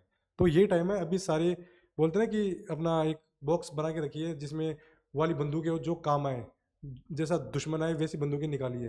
जैसे हम देखते हैं ना रामायण, कि यह तो मैं ये वाला बाण निकाल रहा हूँ, वाला तो वाला बाण निकाल रहा हूँ, वैसा है। तो अभी अपने बाण को तीखा करिए। मेंस है, मेंस की तैयारी करिए, जब जैसे फिल्म्स होगा फिर वाला बाण निकालेंगे अपन, ताकि वो पहले से घिसा होगा तो हमें आसानी होगी। तो बस यही है कि अपनी फोकस करिए, मेंटरशिप लीजिए सर के साथ। सर बहुत अच्छा करते हैं गाइड। मैं तो सर के साथ, मैंने तो खुद देखा सर सर आपकी सबसे खास बात क्या है कि आप पर्सनली अटैच होते हैं बच्चों से। सर ने मुझे कईयों का तो ऐसे नाम बताया कि इसकी तो ये स्ट्रेंथ है, इसकी ये स्ट्रेंथ है, इसकी ये स्ट्रेंथ है। ये चीज़ मुझे लगता है नहीं किसी को, मतलब मेरे पास इतने अच्छे नहीं थे मेंटर्स कि मुझे ये बता पाई कि आपकी ये स्ट्रेंथ है, ये वीकनेस है। उनसे मैं बात करता था कि सर मैं ये कर रहा हूँ, बोलते हैं हाँ ठीक है, ये कर लो, ये कर लो, ये कर लो, बस दैट्स इट। कोई आप में ज़्यादा इंटरेस्ट नहीं लेता है, क्योंकि वो भी जॉब कर रहे हैं, उनकी भी एक लिमिटेशंस है। उनके पास पहले वर्कलोड है, फिर मैं और वर्कलोड नहीं था। तो if someone is giving you right guidance and with interest, so don't hesitate in taking this. मैं बोलूँगा सर की लो, जो भी आपको मिल रहा हो, जो भी एक्सपीरियंस बंदा हो, जो इंटरेस्ट से बता रहा हो, उसकी ले लीजिए एक बार। वो है ना कि सुनिए सबकी, करिए मन की। तो एक बार सबका सुन लीजिए, जिसकी अच्छी लगे वैसा इंप्लीमेंट करिए। लेकिन सर के पास एक काफ़ी अच्छा एक्सपीरियंस भी हो चुका है। सर आपको तो टीचिंग एक्सपीरियंस ही मेरी UPSC एक्सपीरियंस से ज़्यादा है। मैं इतना भी उम्र दराज नहीं हूँ। आई एम जस्ट, मैं इनको बस बच्चे पूछते रहते हैं उम्र क्या है, उम्र क्या है। इवन जब मैंने खान सर के साथ स्टेज शेयर किया था, वहाँ पे पटना बुलाया गया था हमें, तो मैंने वहाँ पे लगभग 3-4 हज़ार बच्चे थे आई थिंक, है ना। तो मैंने यही बोला था कि आई एम जस्ट स्वीट 16 वहाँ भी। तो यस ठीक है। हाँ हाँ, मतलब वही। हाँ, और एक बहुत बड़ा इशू ये है सर कि एक्चुअली क्या है कि इकोनॉमिक्स जो है ना वो बहुत आसान है देखा जाए तो, स्पेशली बहुत लॉजिकल है, और मेंस वाला इको तो बहुत ही आसान है और डिफाइन है बिल्कुल लाइंस में, है ना। फिर भी इनको इको में बहुत ज्यादा इशू है। पहली बात तो ये। दूसरी बात ये कि इको में एक्चुअली मैं इनको कभी भी सोर्स बता नहीं पाता हूँ कि इस सोर्स से पढ़ लो, क्योंकि मैंने किसी एक पर्टिकुलर सोर्स से नहीं पढ़ा। मैं भी 10 सोर्स से ही पढ़ता हूँ। कोई ऐसा पर्टिकुलर है भी नहीं बुक की ये वाली पढ़ लो, इसमें सारी चीजें अवेलेबल हो जाएंगी।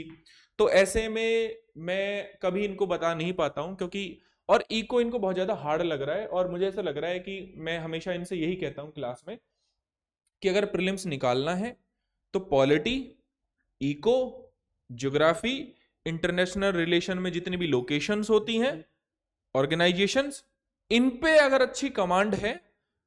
हिस्ट्री में अगर आप देखोगे तो शायद जो आजकल वर्ड से जिस हिसाब से पूछे जा रहे हैं तो बहुत कम क्वेश्चन आपसे हो पाते हैं। इन्वायरमेंट दूर दूर तक कह नहीं सकते कि इस बार अच्छा हो गया किस बार नहीं हुआ, वो तो बिल्कुल ही एकदम बिल्कुल करंट अफेयर बेस्ड, और पता नहीं है कहां से आएगा कहां से नहीं आएगा। अब गिलहरी चाहे पेड़ पे रहे चाहे गड्ढा बना के रहे नीचे, वी डोंट नो, है ना। और उसके बाद साइंस एंड टेक का भी सहार आजकल हाथ पैर उतना है नहीं, लेकिन हाँ फिर भी कुछ कुछ स्टैटिक क्वेश्चंस वहां से हो जाते हैं। क्रूज मिसाइल पूछ लेंगे, बैलिस्टिक पूछ लेंगे, तो स्टैटिक पोर्शन में आता है। तो इनका एक बड़ा फोबिया है इको को लेके।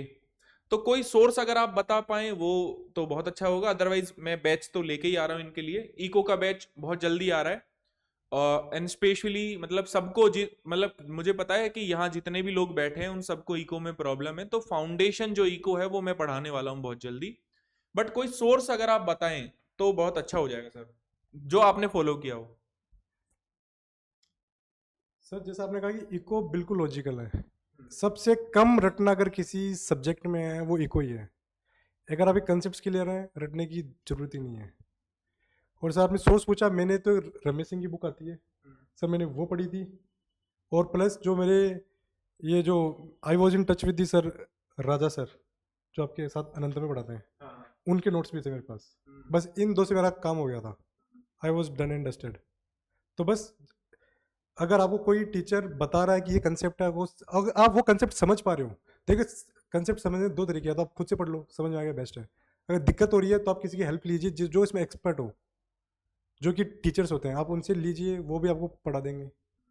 तो सर आई थिंक जो आप बेस्ट लगेगा उसमें आप एड्रेस कर लोगे सारे डाउट्स। बिल्कुल सर। एक बच्चा पूछ रहा है कि आप आईएएस क्यों बनना चाहते हैं अभी। पहली बात तो ये तो अच्छा सवाल है, मुझे भी अच्छा लगा, मुझे भी जानना है कि जब ऑलरेडी सिलेक्ट हो चुके हैं आप तो आईएएस क्यों चाहिए। दूसरा सर, एक बच्चे ने बीच में और पूछा था कि क्या सिर्फ दिल्ली में रह के ही सिलेक्शन होता है, दिल्ली में आके ही सिलेक्शन होता है। तो पहले वाला एड्रेस कर दीजिए पहले कि सर आपको आईएएस क्यों चाहिए। अब काहे, अब ऑलरेडी जब इतना पढ़ के हो चुका है तो क्या अब मेंस लिखने की क्या थी, मतलब जरूरत क्या थी, वो वाला बच्चा ही पूछ रहे हैं। हाँ नहीं सर, नहीं सर, ये बच्चा नहीं सर, ये मेरे से बहुत लोगों ने पूछ लिया है। कि ठीक है अब तो स्टेबिलिटी आ गई, स्टेबिलिटी आ गई। मैं आपको बताता हूँ, जब मेरा आया था 22 अप्रैल को आया स्टेबिलिटी। सर वो भी हो जाएगी। सर मेरा 22 अप्रैल को आया था रिजल्ट, तो उसके बाद लोग आ रहे थे घर पे, वो माला पहना रहे थे, विश करते, तो सभी बोलते थे कि अब क्यों पढ़ना है, अब तो एंजॉय कर ले। लेकिन वही ना कि हम इंसान है तो लालच कभी रुकता नहीं है। अगर जब तक हमारे पास वो चीज़ पाने का अवसर है, अगर अभी मेरी एज हो जाती मैं नहीं करता, आई वॉज अभी सर मैं यंग हूँ तो मैं सोचा कि अभी बस अटेम्प्ट करता है। तो वही है कि अभी मेरे पास टाइम भी है, अभी ताज़ा ताज़ा याद भी है। और एक जैसे ही 22 अप्रैल को आया था रिजल्ट, और शायद तक मई में था, 25 मई को प्रीलिम्स था, मैंने कि एक महीने से कम टाइम है, मैं आराम से निकाल लूंगा। मैं तो अटेम्प्ट दिया, तो मैं सोचा कि क्यों ना ट्राई करूँ, जब मेरे पास चीज़ें ऑप्शन अवेलेबल है, then I will try for the good. And sir definitely IAS is the top most position in this country, सब कुछ आईएएस ही संभालता है, उसके नीचे काम करते हैं। तो हम भी वही, बस ड्रीम तो बड़ा होना चाहिए। वो सर कोई तो ऐड था ना कि सोचो तो वैसा सोचो, कोई ड्रीम बड़ा रहो। हाँ, तो बस वही है कि सोचा उतना बड़ा पहुंच जाएंगे, बहुत बढ़िया है। नहीं पहुंच पाए, मैं जो हूँ आई am very happy with this also. चाहे बस मैं ट्राई कर रहा हूँ, ट्राई होता है। और सर ये था बस साइंस का, तो कि मिल जाए तो ठीक है, नहीं मिले तो I am happy with this current service. You are waiting for mains का रिजल्ट। हाँ, मेंस का रिजल्ट 11 नवंबर के 15 से बीच में आ जाएगा, 10 से 15 के बीच में। सर सिलेक्शन होने का यही फायदा होता है कि मुझे टेंशन नहीं है, कभी भी आए बाहर में जाए, होगा तो ठीक है, मैं तो मैं खुश हूँ। तो वही है। ये तो हाँ, और सर आपका जो दूसरा डाउट था कि मैंने खासी तैयारी करी कि दिल्ली आना जरूरी है, देखो मैं आपको बताता हूँ। मैंने आपको पहले भी कहा, मैंने 2022 से प्रिपरेशन स्टार्ट की थी, 2021 से लास्ट में स्टार्ट किया था। उस टाइम कोरोना चला था, सब घर पे बैठे थे। मैंने अपनी पूरी preparation without any coaching from my home करी है। मैं जयपुर का हूँ, जयपुर राजस्थान। मैंने वहाँ पे अपने पापा को बोला था कि पापा छत पे एक सिंगल कमरा बना दो, क्योंकि नीचे बहुत डिस्टर्बेंस था, टीवी चलता था, सब होते थे, लोग होते थे, तो वहाँ पे नहीं हो रही थी पढ़ाई। मैंने कहा पापा एक ऊपर कमरा बना दो सिंगल, पापा ने बना दिया छत पे, बस मेरा काम खत्म। मैंने अपने पूरे 2-2.5 साल उधर ही निकाले, उसी कमरे में निकाले। तो ये नहीं है कि अब आपको दिल्ली आना, दिल्ली क्यों नहीं आना अब आपको, क्योंकि अब इंटरनेट आ चुका है। मैं वही कह रहा हूँ कि आप मेरे से बात कर पा रहे हैं, आप पूरे इंडिया से हैं, आप मेरे से बात करें, मैं दिल्ली में हूँ, कुछ भी अगर आप यहाँ पे भी होते यही सेम सुन रहे होते जो आप वापस सुन रहे हैं। अब इंटरनेट के कारण यही सबसे बड़ा फायदा है, इसीलिए इंटरनेट को बोला जाता है ग्रेट लेवलर। अब चाहे कहाँ पे बैठे हो, now you have the information of whole world. बस तो अब बस आप याद रखना, जो पढ़ रहे हैं उस पर फोकस करिए। ये चीज़ मत सोचिए कि मैं दिल्ली जाऊंगा तभी सिलेक्शन होगा, मैं उससे मिलूंगा तभी होगा, मैं ये नोट्स पढ़ूंगा तभी होगा। सब कुछ अवेलेबल है, बस खुद पे कॉन्फिडेंस पहुंचे कि मैं कर सकता हूँ। एक स्टोरी शेयर करूं सर इनके साथ, हाँ। दिवाली वाली, कौन सी सर? जो वीडियो कॉल चल रही थी तब। ओके। अच्छा, मैं और विशाल सर दिवाली थी, तो मतलब मुझे लगा कि दिवाली विश करता हूँ चलो सर को, तो हमारी वीडियो कॉल पे बात हो रही थी। तो सर अपना कमरा दिखा रहे थे कि देखो सर मैंने इस कमरे में तैयारी करी है, और ये वही कमरा था, आई होप, जो ऊपर हाँ सर, बनाया था बिल्कुल। पापा ने, मतलब तैयारी से पहले, बिल्कुल। मतलब देखो तैयारी से पहले भी कंस्ट्रक्शन कराई है सर ने पहले, ठीक है, कि पहले कमरा बनवा दिया। तो वो टेबल दिखा रहे थे कि सर पिछले 2 साल से मैं इस टेबल पे ही बैठ के पढ़ रहा हूँ इस कमरे में। तो मैंने बोला कि अब आपका सिलेक्शन हो चुका है, तो ये टेबल किसी ऐसे बच्चे को गिफ्ट कर दी जाए कि कोई इस पे बैठ के फिर और 2 साल पढ़े और उसका सिलेक्शन हो जाए। तो लेट सी कि वो किसको मिलती है है ना। तो केबीसी खेल लेते हैं तो हाँ, तो मैंने बोला कि सर वो टेबल किसी बच्चे को दे दीजिए, ताकि मतलब एक वो, मुझे ऐसा लगता है सर कि मात्र ऐसा नहीं है कि मैं वो टेबल आपसे लेना चाह रहा हूँ या वो मैं मांग रहा हूँ, तो लेकिन जैसे मान लो कोई भी, जैसे एक बच्चा है, मान लो एक स्टूडेंट है जो बिल्कुल बेसिक से तैयारी करने आ रहा है, और उसको मान लो हमने पहली बात तो गिफ्ट किया, सबसे पहले उसने उसने वो अर्न किया, पहली बात तो ये। दूसरा, उसके अंदर हमेशा ये कॉन्फिडेंस रहेगा कि यार इस टेबल और चेयर पर बैठ के ना एक बंदा सिलेक्टेड हो चुका है, तो हमेशा मुझे लग रहा है वो बहुत पॉजिटिव रहेगा। और इतना पॉजिटिव होगा कि उसका मतलब बहुत सारा जो उसको नेगेटिविटी उसके माइंड में आती है, जो मेरा अगला क्वेश्चन था, स्ट्रेस होता है बहुत ज्यादा, तो वो उसके माइंड से वैसे ही चला जाएगा।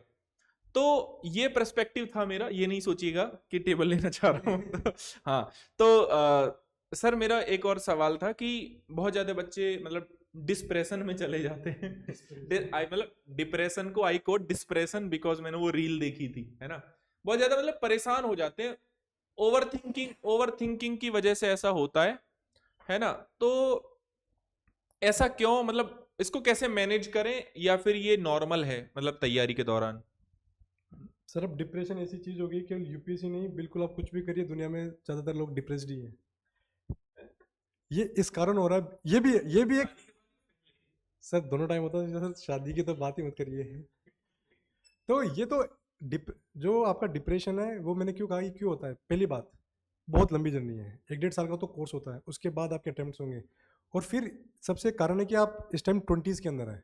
तो 20s ऐसा फेस होता है आपकी, सबसे जवान रहते हैं आप, आपका बहुत मन करता है कि दोस्तों के साथ घूमूं, बाहर घूमूं, पार्टियां करूं, अपनी फ्रेंडशिप बढ़ाऊं किसी के साथ। तो इस टाइम अगर आप पढ़ रहे हैं, ये लास्ट वाला पॉइंट अच्छा लगा, फ्रेंडशिप बढ़ा। हाँ सर आप समझ गए सर आप बहुत एक्सपर्ट हैं। हाँ, तो वही है, तो इस टाइम हमें ये सब करने ऑन करता है, क्योंकि ये नेचुरल है, ये कोई गलत चीज़ नहीं है, दिस इज बिल्कुल नेचुरल थिंग। ये हमारा फेज, हमारे हॉर्मोन्स हमसे करवाते हैं कि यार मजे करूँ, एंजॉय करूँ मेरा, और साथ और तो इस टाइम आप सब छोड़ के एक कमरे में एक कुर्सी पे बैठ के पढ़ रहे हैं, तो एक तो यही दिक्कत देता है कि अब मैं कर रहा हूँ, मेरे दोस्त भाई पार्टी अगर आज इसका वो देख रहा हूँ स्टेटस, ये मस्त एंजॉय कर रहा है भाई, ये तो इस क्लब में चला गया, इस बार में चला गया, उन सबसे बचिए। एक तो अपने फ़ोन को बंद कर दीजिए, अगर हो सके तो कीपैड रखिए, जितना आप दुनिया को अपने से बाहर रखेंगे उतना बढ़िया, क्योंकि अगर आप उनको देखेंगे जितना, उतना ही आप उनसे इन्फ्लुएंस होते हैं। अब सोशल मीडिया का ज़माना है, इंस्टाग्राम, फेसबुक, व्हाट्सअप, हम उस पर वो चीज़ें डालते हैं जो हमारी सबसे बेस्ट होती है। कोई ये नहीं डालता कि मैं रो रहा हूँ तो मैं एक स्टेटस डालता हूँ मैं रो रहा हूँ, कोई नहीं डालता है। मैं जब अच्छे कपड़े पहन के बैठा हूँ, कोई पार्टी कर रहा हूँ, तब डालता हूँ। तो इसे दूसरा वो हम इसलिए आते हैं ताकि दूसरे को पता चले कि हम कितने एंजॉय कर रहे हैं, जो हम एंजॉय नहीं कर रहे हैं, लेकिन दूसरा इन्फ्लुएंस हो जाएगा। तो मैं ये कह रहा हूँ कि अपने जो भी स्मार्टफोन है उनको थोड़ी देर कर दीजिए साइड, टेलीग्राम रखिए अपने लैपटॉप या जब जिसमें भी आप यूज़ कर रहे हैं उसी से आप कॉन्टेक्ट करिए, और एक कीपैड का फ़ोन रखिए, और यूट्यूब में हर इन्फॉर्मेशन है वो मिल जाती है आपको, और टेलीग्राम रखिए जो आपके खास दोस्त हैं उनके आप बस टेलीग्राम से कॉन्टेक्ट, क्योंकि टेलीग्राम में अभी तक स्टेटस का कोई वो नहीं है, वो कोई उस पर डालता भी नहीं है, अगर है भी तो वो रखिए, उस पर सारे नोट्स आ जाते हैं, सारे कोचिंग का मटेरियल आ जाता है, सारे दोस्तों से कनेक्ट रहोगे, दैट्स इट। और तो डिप्रेशन से निकलने का एक ही तरीका है। डिप्रेशन क्यों होता है? जब हम कोई एक्शन नहीं लेते हैं, हम सिर्फ सोचते रहते हैं और टेंशन में आते रहते हैं कि भाई मेरी ये उम्र हो गई है, 3 साल बाद क्या करूँगा, 2 साल बाद क्या करूँगा, मेरी शादी नहीं हुई है, मैं क्या करूँगा, मेरे से अटेम्प्ट क्वालिफाई नहीं हुआ है, ये नहीं हुआ। तो हम एक्शंस नहीं लेते हैं, हम सिर्फ सोचते रहते हैं। तो एक्शंस लीजिए, जितने आप एक्शन लेंगे उतना ही आपका ही क्या बोलना है, डिप्रेशन कम होगा। अब तो मैं बार बार डिप्रेशन मेरे दिमाग में आता है, सर ने क्या बोल दिया, तो डिप्रेशन आपका कम होगा। तो आप एक्शन करिए। अगर आपको कोई चीज़ टफ लग रही है, टाइम दीजिए उसको, मैक्सिमम टाइम दीजिए। 1 घंटे में काम नहीं हो रहा, 2 घंटे दीजिए, 2 घंटे से 3 घंटे दीजिए। जितना टाइम देंगे उतना कॉन्फिडेंस आएगा, उतना हमें कॉन्फिडेंस आएगा, डिप्रेशन कम होगा। डिप्रेशन आता ही इसलिए क्योंकि हम एक्शन नहीं करते हैं, हम सिर्फ बड़े बड़े सोचते रहते हैं कि मेरे साथ बुरा होने वाला है। इसको बोलते हैं प्रोक्रेस्टिनेशन भी। तो आप वो बंद कर दीजिए। जो अभी वर्तमान में चल रहा है उस पर फोकस करिए। अपना वर्तमान में जो भी अपना 100% है वो दीजिए। मैं आपको गारंटी लिख के दे सकता हूँ, जो आपका टारगेट है, अगर आज का आपने कोई टारगेट बनाया, अगर आपने पूरा कर दिया, हो ही नहीं सकता कि आप उस दिन बुरा फील करेंगे। और अगर ये करिए, अपने दोस्तों से बात करिए, हर दिन नहीं, दोस्तों से, हफ्ते में 1 बार कर लिया, 2 बार कर लिया, अच्छे दोस्तों से, उनसे लंबी लंबी बात करिए। और उस टाइम यूपीएससी की बात मत करिए। ये पूछिए भाई तेरी लाइफ में क्या चल रहा है, मेरा तो ये चल रहा है, तेरे ये कितना कमा रहे, तेरे घर में क्या चल रहा है, नॉर्मल बातें चलने दीजिए, जितना यूपीएससी से अलग हो सके। क्योंकि यूपीएससी में तो आप पूरे दिन रात ही लगे हुए हो। तो जब अगर आप किसी और से बात करें तो बिल्कुल नॉन यूपीएससी थिंग्स में बात करिए। और तीसरा, आपको जो भी आपकी हैबिट है वो करिए। जैसे मेरी हैबिट थी कि मैं रात को पढ़ता था, जैसे मुझे 1 घंटे का ब्रेक मिलता था, मैं तो अपने हेडफोन लगाता था और गाने सुनता था। मैं छत पे था तो घूमते घूमते गाने सुनता था, दैट्स इट। मस्त आराम से आधी घंटा सुन लिया, बिल्कुल फ्रेश हो गया, वापस पढ़ने बैठ गया। तो आप अपनी हैबिट फॉलो करिए, जो भी हो सकती है, आपकी ड्राइंग हो सकती है, डांसिंग हो सकती है, कुकिंग हो सकती है, उस चीज़ को फॉलो करते रहिए, उस चीज़ को मत छोड़िए। इस चीज़ को इतना मोनोटस, आप यूपीएससी को अपना वो मत बनाइए माई बाप की, दिन रात ही 24 घंटे में सिर्फ यूपीएससी कर रहा हूँ, उसी की चीज़ें देख रहा हूँ, वही चीज़ पढ़ रहा हूँ। नहीं, पढ़िए, अपना स्लॉट बनाइए, जो टाइम बच गया उसके अंदर आप जो करना चाहते हैं वो करिए। जिम कर सकते हैं, बाहर घूम सकते हैं, दोस्तों से बातें कर सकते हैं, नए दोस्त बना सकते हैं। हाँ बस, हाँ सर, सर से बात कर लीजिए। मतलब ऐसा नहीं है तो वही है, आपकी आप सब, अगर आपकी फैमिली मेंबर्स पास में, उनके साथ टाइम स्पेंड करिए। जैसे मेरा तो फिक्स था कि डिनर और लंच घर पे सबके साथ होता था, तो वो आराम से, वो डिप्रेशन कभी फील ही नहीं होता था कि मैं अकेला हूँ, क्योंकि सब घर वाले एक साथ कर रहे हैं डिनर लंच। तो ये चीज़ आप भी करिए। हम तो सर जब करते थे डिनर लंच, नीचे बैठ के केबीसी टीवी पे चलाते थे, वो देखते थे, या फिर तारक मेहता, वो देखते थे, खाते थे। एनिमल से फादर से है ना कि जाना केबीसी। अरे हाँ, सर ने एक क्वेश्चन बताया, मैं आपको बताता हूँ। जब मेरा 2022 में प्रीलिम्स नहीं निकला था, तो नहीं निकला, ठीक है, ऐसे एक दिन हम खाना खा रहे थे, डिनर कर रहे थे, केबीसी चल रहा था, मुझे तो पता है। केबीसी में क्वेश्चन आते तो उनके आंसर में बोलता था कि पापा इसका आंसर ये होगा, इसका बी होगा, सी होगा। तो पापा ने एक टोंट मारा था, जब ये कर पा रहा तो उसमें क्या दिक्कत हो रही है यूपीएससी के अंदर। अब मैं कुछ नहीं बोल पाया, लेकिन सब हंस गए। तो ऐसे माहौल में रहिए आप, जहाँ पे आप हंस रहे हो। ऐसे नहीं कि वहाँ पे ये टेंशन है कि भाई ये नहीं हो रहा, वो नहीं हो रहा, मेरे से पढ़ाई नहीं हो पा रही, इसकी टेंशन हो रही है, वो टेंशन दे रही है। नहीं, चिल करिए। जो टाइम है उसमें अपना 100% दीजिए, जो फ्री टाइम है उसमें आप 100% इंजॉय करिए। उस टाइम पढ़ाई की बात ही मत करिए, क्योंकि पढ़ाई सब कुछ नहीं है। आप सबसे पहले आपकी ज़िंदगी है, उस वो इन्जॉय वो भी करिए। मैंने तो अपने 2.5 साल काफ़ी इन्जॉय करे हैं, दोस्तों से बातें करता था, पढ़ता भी था।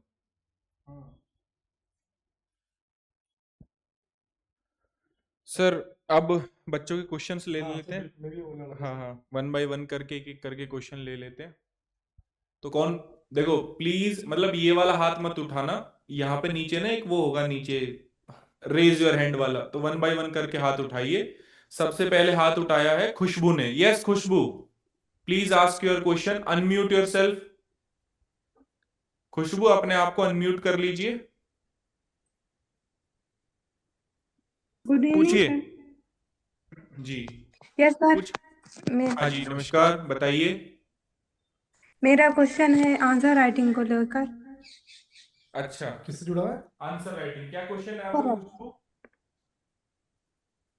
सिलेबस कंप्लीट हो गया है जैसे, तो उसकी answer writing. Sir what is your optional? PSIR था सर का ऑप्शनल। हिस्ट्री ऑप्शन है।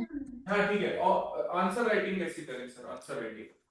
जैसे कि खुशबू जी बोल रही है कि इनका सब्जेक्ट कंप्लीट हो गया है, तो आप कुछ मत करिए, उसी सब्जेक्ट की पीवाईक्यूज उठाइए जो यूपीएससी ने पूछे हैं, 2025 को उठाइए लेटेस्ट, वो सोल्व करने की ट्राई करिए खुद से। हाँ, पहले पहले खुद ब्रेनस्टॉर्म करिए, आंसर लिखिए, फिर जो कोचिंग के मॉडल आंसर हैं उनसे मैच करिए।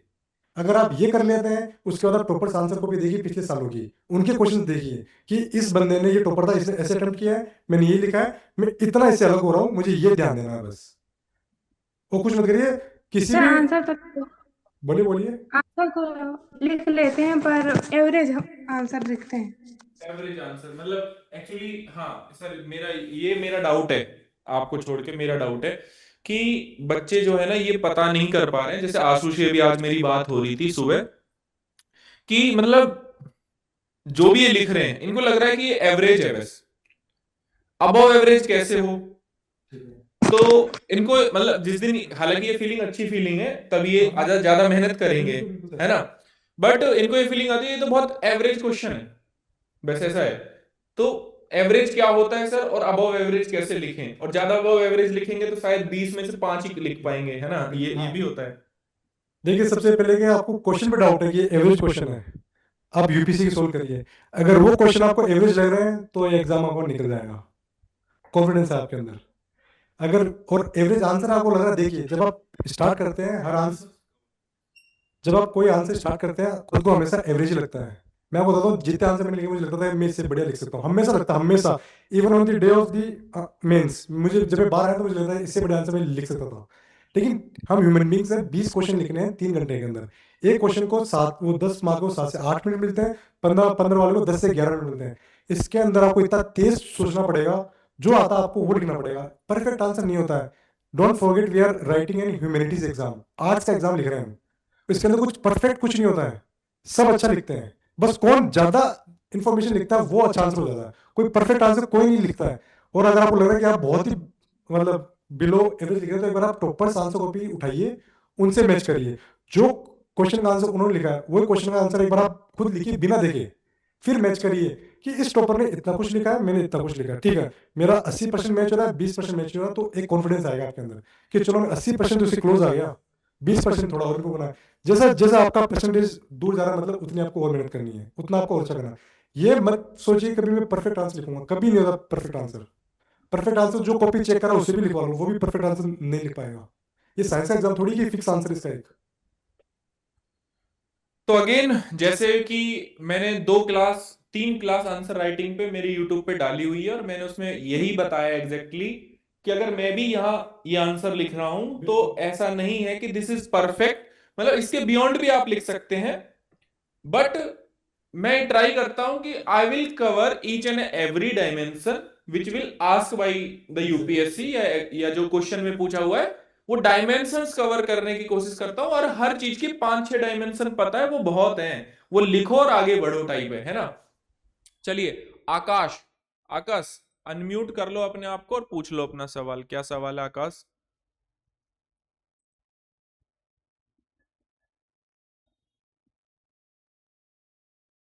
यस आकाश।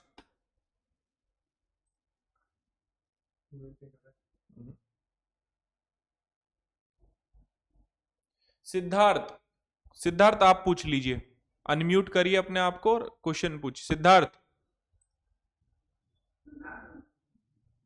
हाँ जी पूछिए। विशाल सर सर मुझे दो ही तो तीन क्वेश्चन पूछना था बस, सिंपल छोटा सा। दो ही 3? ये तो अच्छा, मुझसे नहीं पूछने थे। पूछिए पूछिए पूछिए पूछिए पूछिए, क्या नाम है सिद्धार्थ जी, पूछिए।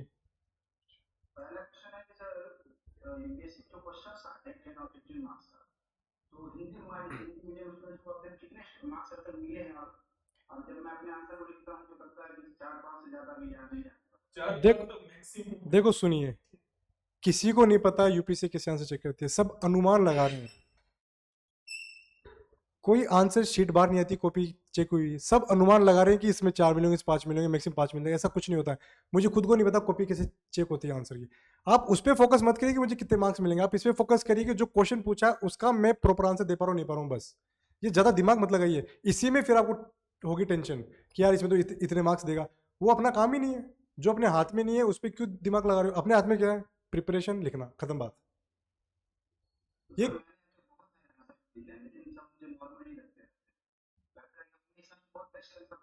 हाँ बिल्कुल, मैंने इसका वो बताया ना आपको, टॉपर के आंसर भी उठाई पिछले सालों की।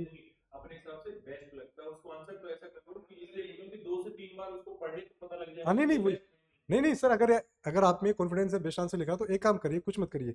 जो पिछले साल के हिंदी मीडियम में टॉपर्स हैं उनकी कॉपी उठाइए, उन्होंने जो क्वेश्चन के आंसर लिखे हैं वो क्वेश्चन एक बार आप बिना देखे खुद अटेम्प्ट करिए, फिर आपको पता चल जाएगा कि आप कितना बेस्ट आंसर लिख रहे हैं। सर आप तो इंग्लिश मीडियम से हैं, हाँ तो मुझे मुझे ये डाउट आता है कि सर हिंदी मीडियम के आंसर और इंग्लिश मीडियम के आंसर क्या फर्क होता है? देखो सुनो, मैं अगर ये बोलता हूँ माय नेम इज विशाल, मेरा नाम विशाल, दोनों सेम मीनिंग है, कुछ डिफरेंस नहीं होता है। जो कंटेंट है वो सेम रहेगा, बस इंग्लिश, अरे English and Hindi just a language, एक लैंग्वेज है लिखने की, वो थोड़ी है कि कंटेंट ही अलग हो गया है। ये सिर्फ हमारे बताने का तरीका अलग हो गया, तो कंटेंट दोनों का सेम होता है। कभी आप हिंदी मीडियम का आंसर देखना, तो कभी आप, हाँ अभी हम तेलुगु सीख रहे हैं हाँ, कभी आप हिंदी मीडियम का आंसर देखना किसी सेम क्वेश्चन का, क्या इंग्लिश में बिल्कुल सेम दिखेगा आपको टॉपर्स का। कंटेंट सबका सेम है, कंटेंट फोकस करिए। और अपने अंदर कभी भी ये हीन भावना मत लेके आइए कि मैं इंग्लिश से नहीं हूँ तो मैं नहीं कर पाऊंगा। बहुत टॉपर्स निकले हैं हिंदी से भी, ऐसा कुछ नहीं है। ये अगर तुम्हें खुद में इन्फिनिटी कॉम्प्लेक्स है फिर दिक्कत है। मैंने वही बोला, कॉन्फिडेंस अपने अंदर लेके आइए। ये एग्जाम करेक्ट हो जाएगा, एग्जाम बहुत छोटी चीज़ है, लाइफ में भी कॉन्फिडेंस रखिए, जो कर रहा हूँ बढ़िया कर रहा हूँ। ये मत सोचिए कि मैं कि उसके इतने मार्क्स आ रहे हैं मेरे कम आ रहे नहीं, मेरे कम आ रहे हैं मैं और करूंगा मेहनत, बस इतनी सी बात है। कोई ऐसा कम्युनिटी जो हिंदी मीडियम जो है बिहार में सबसे नीचे आ रहा है, कोई ऐसा कम्युनिटी आपको क्या दिखता है? अब यार ये इस पे कमेंट करना बहुत मुश्किल है। देखो ये सब कमेंट ही करते हैं, यूपीएससी कुछ नहीं बताता क्यों कमा रहा है क्यों ज्यादा आ रहा है, मुझे खुद को नहीं पता है। क्योंकि number of student come appear सबसे हाँ ऑफ कोर्स सबसे पहली बात है कि लोग ही बच्चे ही कम है।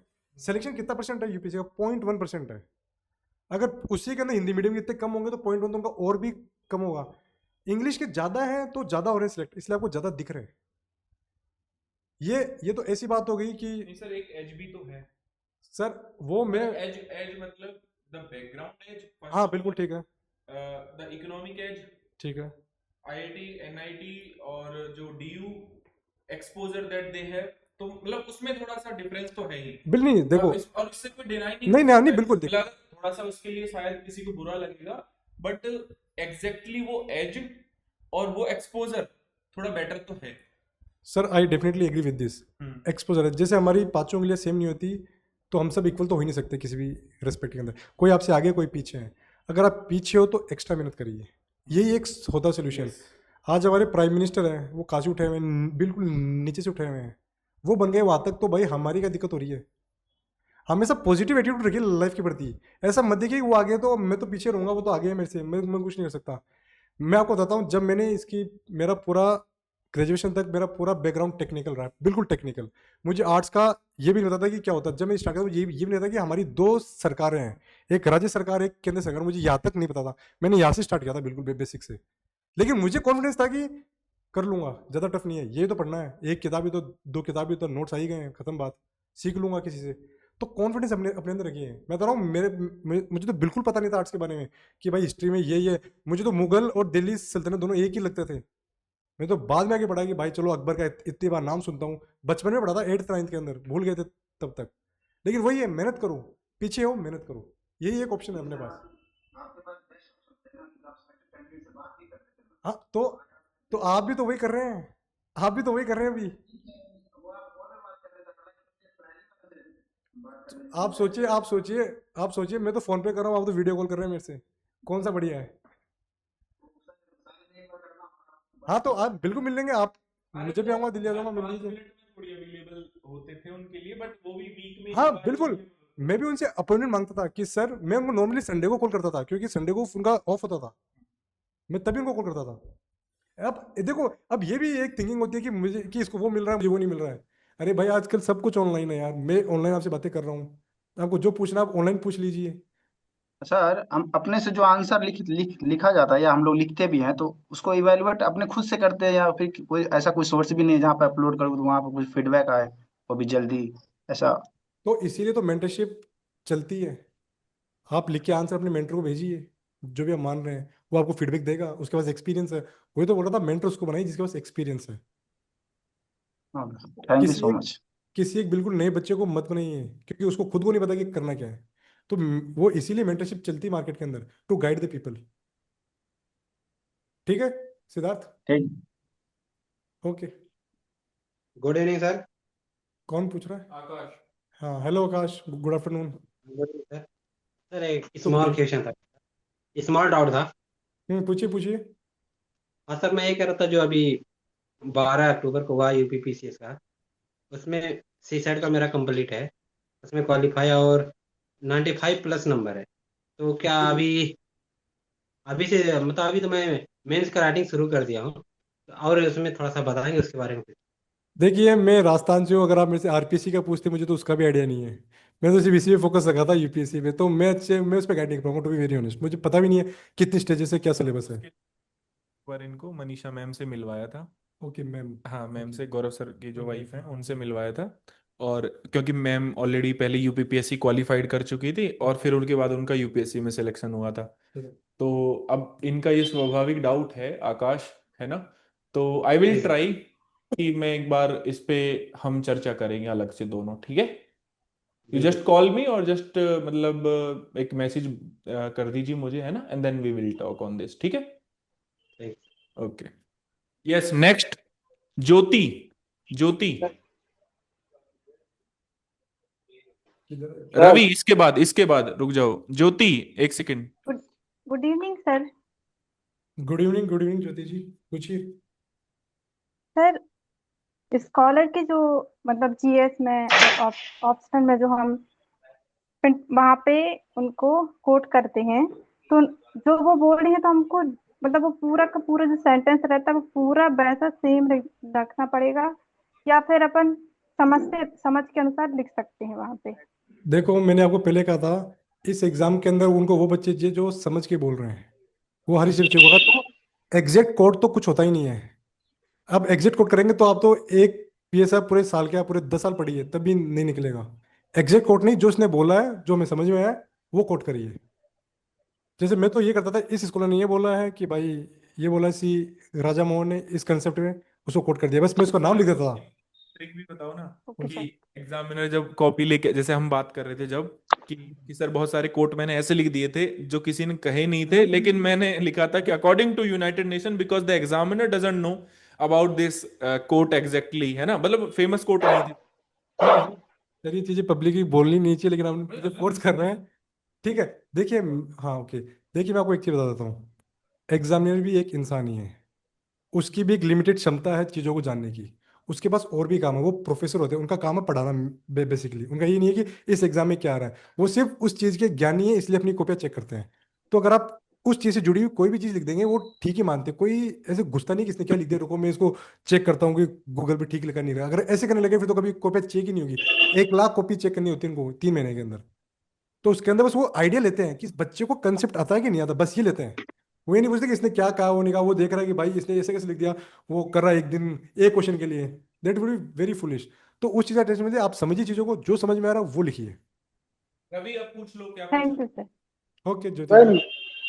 Hello sir, good evening. है। सर मेरा डाउट ये है, बोलिए। सर मैगजीन फॉलो करें कि नहीं सर, मैगजीन को लेके? मैगजीन देखिए, इनफ इनफ। देखिए अगर आप कोई क्लास फॉलो कर रहे हैं, कोई करंट अफेयर्स डेली फॉलो कर रहे जी हैं। जी, ये तो सर करते हैं। बोलिए बोलिए। सर करंट अफेयर्स करवाते हैं तो करते हैं सर। तो वही और वो वही बोल रहा हूँ, देखो मैं हर दिन करंट अफेयर्स फॉलो करता था, मैंने मैगजीन को आज तक हाथ नहीं लगाया है। तो वही है, अगर आप हर दिन फॉलो कर रहे हैं नहीं लगाने की जरूरत, क्योंकि मैगजीन क्या है, compilation of the daily current affairs of that month. अगर आप वो डेली फॉलो कर रहे हैं तो फिर तो आप रिपीटेशन कर रहे हैं एक ही चीज का। अगर आप डेली करें, you don't need to go for the monthly magazine, पढ़ने की जरूरत नहीं मंथली, अगर आप डेली कर रहे हैं। और अगर सर डेली करवा रहे हैं, इट इज बेस्ट। मुझे तो ये लगता है कि अगर कोई डेली आके करंट अफेयर करवा रहा है, इससे बढ़िया कुछ नहीं हो सकता है। सर और हॉबीज को लेकर सर आपकी क्या है? हमारे सर मूवी है, देखो उसमें सर कैसा कुछ, हॉबी। मैं मूवी देखता हूँ सर। हाँ तो वो देखिए, देखो मूवी थोड़ा आपकी थोड़ी वो ऐशो। सर हफ्ता में एक बार देख लेते हैं। हाँ हफ्ता में एक बार देखो, कोई दिक्कत नहीं है। अगर हर दिन देखोगे तो कैसे चलेगा? अगर, नहीं हर टाइम ही नहीं मिलता सर, तो कैसा देखना चाहिए मूवी? हाँ मैं तो कैसा मूवी देखना चाहिए ये हम कैसे सर बता मतलब सकते? मूवी में मतलब क्या पॉइंट उसमें मतलब सर निकालना चाहिए, मतलब ये करने नहीं का? नहीं, मूवी से तो कुछ भी पॉइंट निकल सकते हैं। अब आप 18 साल से बड़े दिख रहे हैं मुझे, तो जैसी मूवी देखनी है वैसी देखिए, और उसका क्या आउटपुट हो सकता है सर ये तो आपको ही पता होगा। क्वेश्चन क्वेश्चन कैसा मतलब वहाँ इंटरव्यू बनता है उसके लिए पूछ रहे हैं सर। नहीं नहीं, ऐसा कुछ ऐसा नहीं है कि मतलब सिर्फ मूवीज में बनेगा। जब इंटरव्यू दोगे तो मैं तुम्हें दिल्ली बुला लूंगा, टेंशन ना लो। इसलिए, और तब तक अच्छी मूवीज देखिए, ठीक है? यस। ठीक है ओके रवि। ठीक है। हेलो। यस डॉली।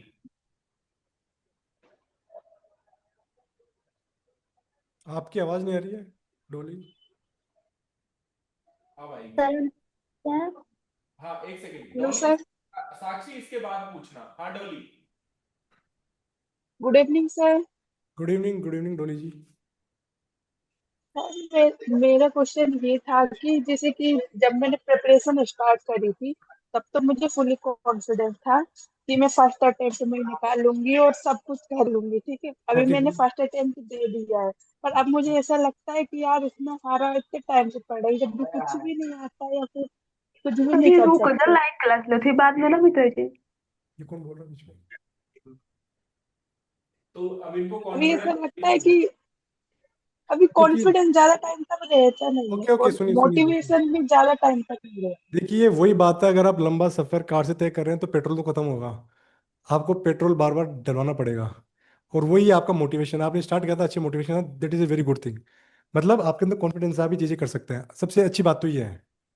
आप में तो कॉन्फिडेंस ही नहीं है। आप में ये अच्छी बात है कि आप में confidence, you can do this. आप स्टार्ट करिए। देखिए, मेरे जब मैं पेपर का था, मेरे टाइम पे ऐसा होता था कि मैं 4 4 5 5 दिन तक नहीं पढ़ता था। पढ़ने का मन ही नहीं करता है। कितना पढ़ूं एक ही चीज को, मतलब बार बार एक डिमोटिवेट, एक बोलते हैं ना, एक बिल्कुल कुछ नहीं करने का मन करता है, इतना थक जाते हैं, मोनोटोनस लाइफ हो जाती है, वो ठीक है।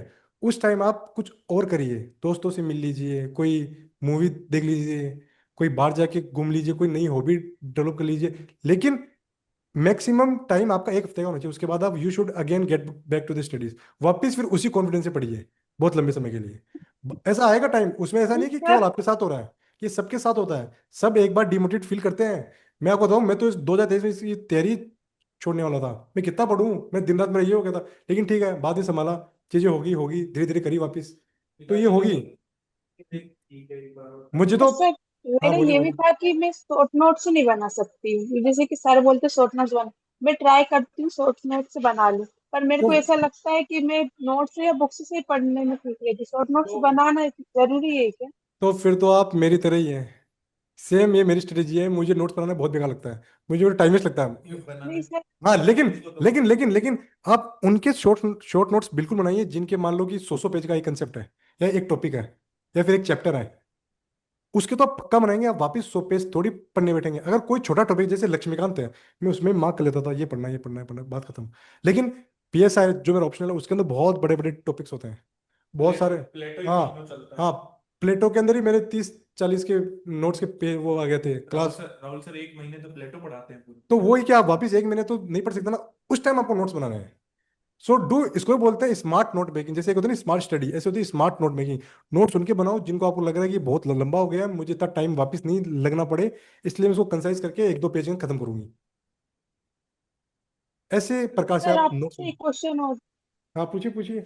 एक क्वेश्चन और था। अभी आपने बताया ना कि आपके इंटरव्यू में क्या क्या क्वेश्चन पूछे, तो अभी सब जनरल ये बोलते हैं कि इंटरव्यू में क्वेश्चन आता है कि आपकी वीकनेस क्या थी, ऐसा क्वेश्चन क्या आपसे कुछ किया नहीं था आता। वहां पे? हिस्ट्री का मॉक देख के आई है लड़की। देखिए मैं वही बोल रहा हूँ, ना तो यूपीएससी की कॉपी कैसे चेक होती है किसी को पता है, ना इंटरव्यू में क्या होता है किसी को नहीं पता है। वहां पे कैमरा तो है नहीं, जैसे कोचिंगों में होते हैं बड़े बड़े कैमरे लेके शूटिंग कर रहे हैं। क्वेश्चन क्वेश्चन पूछने का तरीका कैजुअल है आपका। तो वही है। नहीं सर, जब मैंने फर्स्ट टाइम प्रिपरेशन स्टार्ट करी थी ना, तब मैं इंटरव्यू ज्यादा देखती थी, तो हाँ तब तो से मेरे वो माइंड में ना हाँ, बहुत वो सारे नॉर्मल है, वो क्वेश्चन इस नॉर्मल है, बारे में वो आते थे। वो बिल्कुल नॉर्मल एटीट्यूड है हम। कोई नहीं, अरे डॉली डॉली जब ये इंटरव्यू देंगी ना तो डॉली को भी दिल्ली बुला लेंगे। आप इंटरव्यू तक जाइए, आपको बहुत लोग मिलेंगे गाइड करने के लिए, अभी उस चीज़ की टेंशन मत लीजिए, अभी टेंशन होनी चाहिए आपकी प्रीलिम्स की, तो हमारे यहाँ मेंस से की, खत्म हमारे बात। हमारे यहाँ से यूपीएससी का जो इंटरव्यू पैनल, मतलब जो हम्म, यूपीएससी का हाउस है, यूपीएससी हाउस है, वो नजदीकी तो है घरों पास का। में ही है, पास हाँ में ही है। पास में ही है। तो डोंट वरी डॉली, अब आपको मैं छोड़, जिस दिन आपका इंटरव्यू होगा जितने भी बच्चों का, मैं अपनी कार से छोड़ के आऊंगा आपको यूपीएससी भवन तक, ठीक है? मैं और साथ सर, चलूंगा, जब जब यस मैं सर। बता दूंगा। सर वो मेरा जस्ट जनरली क्वेश्चन था। मेरा क्वेश्चन ये, जैसे कि मेरी क्या वीकनेस है, मैं कोई कोई बात अगर मेरे पास आ जाती है तो मैं उसके बारे में बहुत टेंशन लेने लगती हूँ, या फिर पढ़ाई के बारे में हो या कोई भी रिलेटेड फैमिली रिलेटेड प्रॉब्लम हो, या कहीं भी कोई मुझे कुछ बोल देता है ना, मैं फिर उस बारे में सोचती रहती हूँ, मैं उस थिंग से हट नहीं पाती बहुत टाइम तक। इससे ओके ओके। स्टडी पे भी इफेक्ट पड़ती है, कभी कभी मैं स्टडी नहीं करती हूँ, तो वो भी मैं फिर टेंशन लेने लगती हूँ, यार आज तो कुछ भी नहीं पढ़ा है, तो तो मुझे वही है, कुछ भी नहीं तो आता, वही है, इतना जो टाइम आपको लग जाए। टेंशन दे रहा है उसको मत सुनिए, बस कट ऑफ कर दीजिए लाइफ से।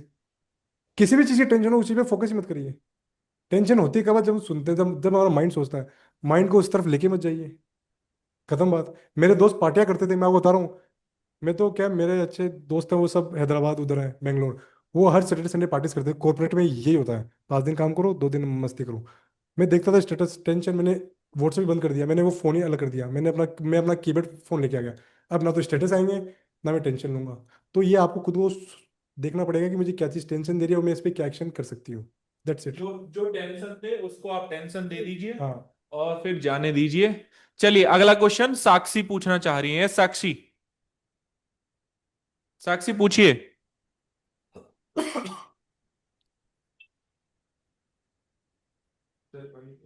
नहीं नहीं, ठीक है, पूछिए पूछिए। सर आपने अनम्यूट कर दिया क्या? नहीं मैंने अनम्यूट, यस अब करो, अनम्यूट करो साक्षी अब। कर दिया कर दिया कर दिया। बोलिए बोलिए सर बोलिए। सर मुझे हिस्ट्री में प्रॉब्लम होता है कि हिस्ट्री को कैसे याद रखें या कैसे समझें। देखिए, हिस्ट्री के 3 पार्ट हैं, एंशियंट, मेडिवल और मॉडर्न। ठीक है। ये- मॉडर्न तो काफ़ी लॉजिकल है, आपको साल लिखे हुए हैं, बिल्कुल एक तरीके से चीज़ें आगे बढ़ रही हैं। उसमें मुझे तो इतनी दिक्कत हुई थी, आपको भी नहीं हुई, क्योंकि बिल्कुल लॉजिकल थिंग्स लिखी हुई है।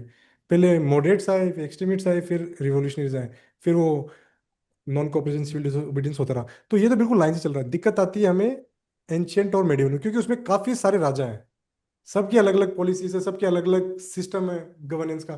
तो उसका एक ही तरीका, मल्टीपल रिविजन्स। अगर हो सके तो यूट्यूब पे उसकी वीडियोस देखिए, कि मुझे कोई मौर्यन एम्पायर देखा तो मुझे दिखा दीजिए भाई, मौर्यन एम्पायर से कोई जुड़ी हुई मूवी है क्या, कोई वीडियो है क्या। फॉर एग्जाम्पल आपको पता होगा, एक ऋतिक रोशन की मूवी आई थी मोहनजोदारो, अभी आई थी। उसमें उन्होंने पूरा हड़प्पा दिखाया, इंडस वैली सिविलाइजेशन। तो वो देख लीजिए, उससे आपकी अंडरस्टैंडिंग और बढ़ेगी।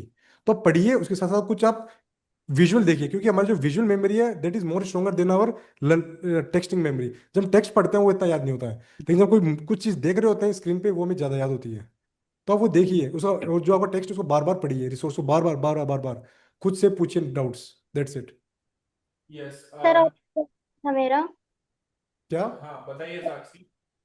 क्लास में करती हूँ तो मेरा क्लास 2.5 घंटे का होता है, तो मेरा 3 साढ़े 3 घंटा चला जाता है। अच्छा फाउंडेशन पढ़ रही हो, फाउंडेशन में 2.5 घंटे की जगह क्लास 3 घंटे 3.5 घंटे हो जाता है, वो तो 5 घंटे भी हो जाता है, क्या दिक्कत है। वो ठीक है, वो फिर आपकी, फाउंडेशन, वो आपकी स्पीड है पढ़ने की, सबकी अलग अलग होती है। अगर आपको चीज़ें समझ में आ रही है बस ठीक है, फिर चाहे 3.5 घंटे लगे, चाहे 6.5 घंटे लगे। अपना, मैंने कहा था, अपना एम क्या है, चीज़ों को समझना, कंसेप्ट समझना, बस दैट्स इट।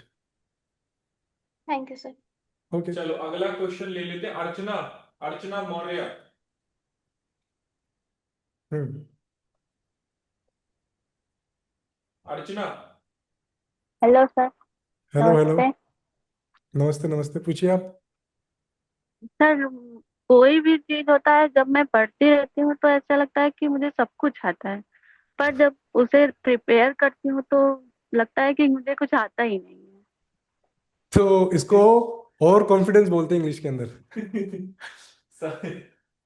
अच्छा क्वेश्चन है बहुत ही, मतलब तो हाँ मासूमियत से, हाँ, बहुत बिल्कुल बिल्कुल। मासूमियत से पूछा है देखिए एक देखिए सवाल। देखिए, आपको, चलो इतना तो लगता है कि मुझे चीज़ें आती है, ये भी अच्छी बात है। आप एक बार पढ़ लीजिए, आप ये सोचिए कि मैं थोड़ा और पढ़ लेती हूँ, मुझे और अच्छी तरीके से आ जाएगा। बस यही है। अगर आप कुछ चीज़ें नहीं आती तो आप पहले एक्सेप्ट करिए कि मुझे नहीं आती है, मैं कुछ नया पढ़ने वाली हूँ। आप पहले मत मानिए कि मुझे नहीं आती तो ये मेरे काम की नहीं है, या फिर मुझे तो सब आता है। सब तो किसी को नहीं आता है। तो आप अपने आप को ओपन रखिए, कुछ नई चीज़ मिल रही है उसका अध्ययन करिए अपने अंदर। डेली पढ़ना पड़ता है यूपीएससी में। नहीं देखो सब सर तो, मुझे हर सब्जेक्ट से मुझे भी मुझे भी काफी कम। यही, जैसे अर्चना, अर्चना मुझे भी ये लगता है कि मुझे सब आता है, लेकिन उसके उसके बावजूद भी मतलब पढ़ के आना पड़ता है कि चलो ये मतलब, क्योंकि आपका सवाल ठीक है, मतलब स्टूडेंट लाइफ में ऐसा होता है कि अरे यार हमने फंडामेंटल राइट पढ़ा, मुझे आता है, क्वेश्चन सॉल्व कर लीजिए, भ्रम दूर हो जाएगा, है ना।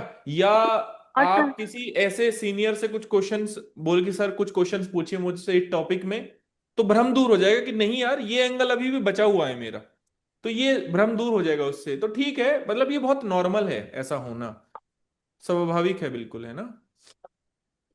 सर एक और डाउट है। पूछिए पूछिए। हम्म, हर सब्जेक्ट को मैं मैनेज कर लेती हूँ, पर मैथ मुझे बेसिक से ही बहुत कम आता है। क्या एथिक्स कम आता एथिक्स, है? एथिक्स कम आता है? मैथ आपकी आवाज़ साफ नहीं आ रही है। मैथ में कम आता है, मैथ। मैथ सी सेट? मैं तो जी। ऑप्शन का पूछ रहे हो। सी सेट सर। वो तो सी सेट तो बताने वाले हैं ना सर, अब तो ये तो बोल दो दिया आपके सामने कि सी सेट का एक दिन बताएंगे अलग से, उस पर अलग चर्चा होगी एक दिन, है ना। ओके ठीक सर। है, चलो Preeti Sharma. Thank you sir. Okay. Preeti, ask your doubt. Good evening sir. Good evening, good evening. Sir मैं भी घर से प्रिपरेशन कर रही हूँ, खुद से प्रिपरेशन क्यों सर? आवाज आवाज थोड़ी वॉल्यूम अप, थोड़ा तेज बोलिए प्रीति। आवाज जा रही है? आवाज बहुत धीरे आ रही है आपकी प्रीति। सर अब जा रही है? हाँ आप ठीक है, बोलिए। सर मैं भी घर से प्रिपरेशन कर रही हूँ, खुद से प्रिपरेशन कर रही हूँ सर। तो मेरा इकोनॉमी में थोड़ा डाउट आ रहा है, इकोनॉमी मेरे से नहीं हो रहा है सर। तो वही है कि इकोनॉमी नहीं हो रहा, तब पढ़िए, और अब तो साथ तक सर वापस। मैं बैच लिखा हूँ। तो बस ठीक है, जो तब सर पढ़ाए उसी कंसेप्ट को उसी दिन पढ़ लो। नहीं आए समझ में तो सर की जान खाओ कि सर एक बार पढ़ाओ। सर ऐसा मत बोलिए, है ना। लग जाएंगे सही में। तो वही है, सर ने पढ़ा दिया, खुद से पढ़ लो, उसे क्वेश्चन कर लो, बस यही है। उसके अंदर सिर्फ कंसेप्ट है, बस आपको एक बार कंसेप्ट समझना है। तो जब भी सर पढ़ाए फुल अटेंशन के साथ क्लास लो। यस, अजय, अजय, अजय, अनम्यूट कर लो अपने आप को। जय हिंद सर। जय हिंद। सर एक डाउट था मेरा ऑप्शनल को लेके। पूछिए। सर मैं ऑप्शनल डिसाइड नहीं कर पाऊँ, जैसे सर मेरे को हिस्ट्री ही लेना है और उसका सिलेबस देखता हूँ सर, इतना मतलब वाइड सिलेबस है, फिर सोचता हूँ इसको रहने देता हूँ। तो क्या ऑप्शनल ले? देखो क्या ले ऑप्शनल, सर? देखिए ऑप्शनल अगर आपको लेना है तो एक काम करिए, पहले तो अभी देखिए कि आपको नेचुरल इंटरेस्ट किस में है। जैसे जब मैंने पीएसआई लिया था तो मैं उससे पहले ही इंटरनेशनल फॉलो करता था कि वो विश्व में क्या चल रहा है पॉलिटिक्स के अंदर, मुझे उसमें पहले से इंटरेस्ट था। तो मैं देखा कि यार ये तो ऑप्शनल इस चीज़ को भी टच कर रहा है जिसमें मेरा इंटरेस्ट है, तो मैंने पीएसआई उठा लिया था। और मेरी पॉलिटी वैसे भी थी वन ऑफ माय फेवरेट, पहले मैंने पॉलिटिक कंप्लीट की थी अपने यूपीएससी प्रिपरेशन की स्टार्टिंग में। तो मुझे पॉलिटी आ रही थी समझ में, इंटरनेशनल अफेयर्स में मेरा वैसे इंटरेस्ट था, तो मैं सोचा कि ये ट्राई करता हूँ इसमें तो आप ऐसा ऑप्शन लीजिए जहाँ पे आपका नेचुरल इंटरेस्ट आ रहा हो। अगर नेचुरल भी नहीं आ रहा है तो आप ये कर सकते हैं कि कौन सा ऐसा ऑप्शन है जिसका सबसे ज़्यादा मार्केट में आपको वो मिल जाएंगे रिसोर्सेज पढ़ने के लिए, जिसकी अच्छी मेंटरशिप अवेलेबल है, और जिसके क्वेश्चंस भी ठीक ठाक आते हैं, और जिसका सिलेबस आपको लगभग पढ़ने में तो ठीक लग रहा है, वैसा ऑप्शन आप चूज करिए। इको सर में मुझे ऑप्शनल के लिए अच्छा लगता है इको में हाँ तो सर फिर वो मुझे लीजिए। अगर आपकी नेचुरल कॉलिंग है इको की तरफ तो वो लीजिए। अब देख लो और कि सर क्या कर रहा है इनको। दूसरा सर पॉलिटी को लेकर था, जैसे सर मैं लक्ष्मीकांत 2 बार मतलब उसको खत्म कर दिया हूँ, नोट्स भी। लेकिन सर मुझे आर्टिकल वगैरह ये इसमें मुझे तभी तो एकदम बोल मतलब याद नहीं रहता है। इसका इसका एक ही जवाब है, अगर आपको याद नहीं रहती है तो उसको बार बार बार पढ़िए। मैं बोल रहा हूँ मैंने 30 से 35 बार पढ़ी है यार, तुम्हें 2 बार में सारा आर्टिकल याद करने हैं? ये कैसे है और मतलब? थोड़े एफर्ट्स मारने पड़ेंगे आपको। कोई चीज़ ऐसी नहीं है कि पढ़ लिया तो भाई ये तो ऑटोमेटिक आ जानी चाहिए, ऐसा नहीं होता। कोई चीज़ नहीं आ रही, ज़्यादा एफर्ट्स मारो, उससे भी ज़्यादा एफर्ट्स मारो। वो ये multiple revision is the key. चलो रेनू, और रेनू, अनम्यूट करो अपने आप को, रेनू कुशवाहा। किधर है रेनू? ये नहीं है। हाँ ठीक है, हाँ सर दिखा दिया होगा। पूछिए पूछिए Renu. Good evening sir. Good evening, good evening. Sir मेरा क्वेश्चन ये है कि मुझे कभी कभी लगता है कि मैं कर पाऊंगी कि नहीं। मैं पिछले 1 साल से प्रिपरेशन कर रही हूँ। ओके सी, देखिए मैंने यही कहा था आपको स्टार्टिंग में, जो मैंने स्टार्ट ही इसलिए कहा था कि अगर आप इस जर्नी में उतर रहे हैं, पाँव रख रहे हैं, तो कॉन्फिडेंस तो बहुत होना चाहिए, बहुत हाई होना चाहिए। कॉन्फिडेंस इतना होना चाहिए कि एग्जाम में निकाल सकती हूँ। और मैंने वही कहा था, अगर आपको कॉन्फिडेंस नहीं आ रहा है, इसके दो ही कारण हो सकते हैं। या तो जो आप पढ़ रहे हैं वो आपको समझ में नहीं आ रहा है, या फिर आपको फ्यूचर की टेंशन हो रही है। बस ये दो ही होते हैं कारण मैक्सिमम गिव अप करने के। या तो जो पढ़ रहे हैं वो हमें पल्ले नहीं पढ़ रहा है कि क्या पढ़ रहे हैं, या फिर दूसरा कि हमें अपना फ्यूचर दिख रहा है कि ये मेरे बस का ही नहीं है। तो इस चीज़ से नहीं सर ओवरकम ऐसा करने नहीं की है। क्या। जो चीज पढ़ते हैं अच्छे तरीके से समझ आता है, उसमें तो बस, इंटरेस्ट भी लगता है। तो इससे अच्छा कॉन्फिडेंस और क्या मिलेगा कि आप देश का सबसे कठिन एग्जाम पढ़ रहे हैं और उसकी चीज़ आपको समझ में आ रही है। इससे बड़ा कॉन्फिडेंस क्या हाँ है? सर, कोई भी टॉपिक पढ़ो अच्छे से समझ आता है। ये नहीं लगता कि अरे ये कहाँ से आ गया, कैसे बस हाँ, करेंगे, समझ तो आ जाता है। ये बहुत अच्छी बात है, बस इसी को कॉन्फिडेंस बोलते हैं। अगर इसके बावजूद ही आपको कॉन्फिडेंस नहीं है, फिर तो भगवान को ही आना पड़ेगा नीचे। Ashu, thank Ashu, you. Yes Ashu. Hello. Hello हाँ सर, आवाज आ बोलो। रही है? आ रही है, आ रही है, आ रही है। हाँ हाँ सर, मैं ये बोल रहा था कि जैसे आप जब तैयारी कर रहे थे ना, तो आपका तो जैसे आईआईटी निकला हुआ है, तो जैसे तैयारी के दौरान आप बोल भी देते कि आप छोड़ दोगे करके, जैसे आप डिमोटिवेट हो गए थे तो छोड़ने के लिए मतलब कहते थे। तो जैसे आपका तो बैकअप प्लान था आईआईटी, हम लोग का तो ऐसा कुछ है नहीं बैकअप प्लान। देख, मतलब गवर्नमेंट बहुत कॉलेज से जैसे बीए एमए कर रखा है। बिल्कुल बिल्कुल बिल्कुल, ये तो आपने बहुत अच्छा पूछा तो क्वेश्चन।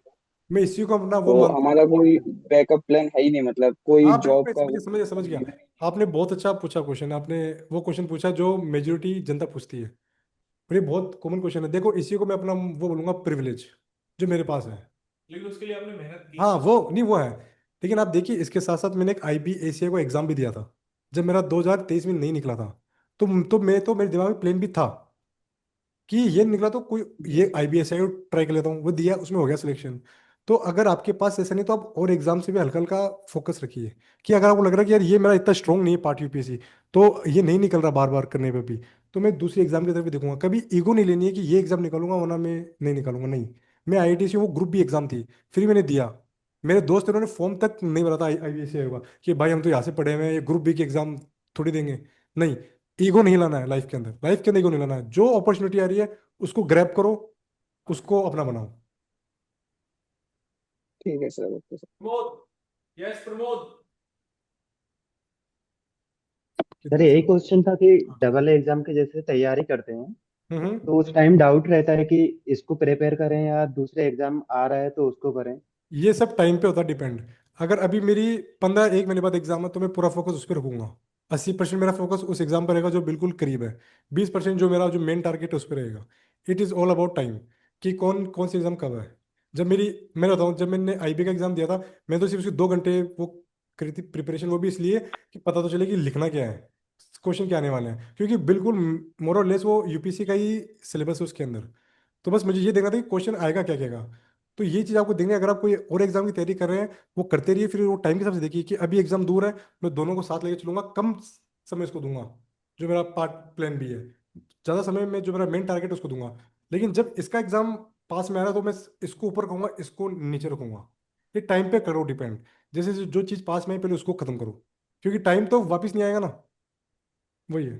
अरे ये डाउट भी होता है जैसे कि अभी जैसे बीच में मई में पेपर रहेगा इसका प्री का।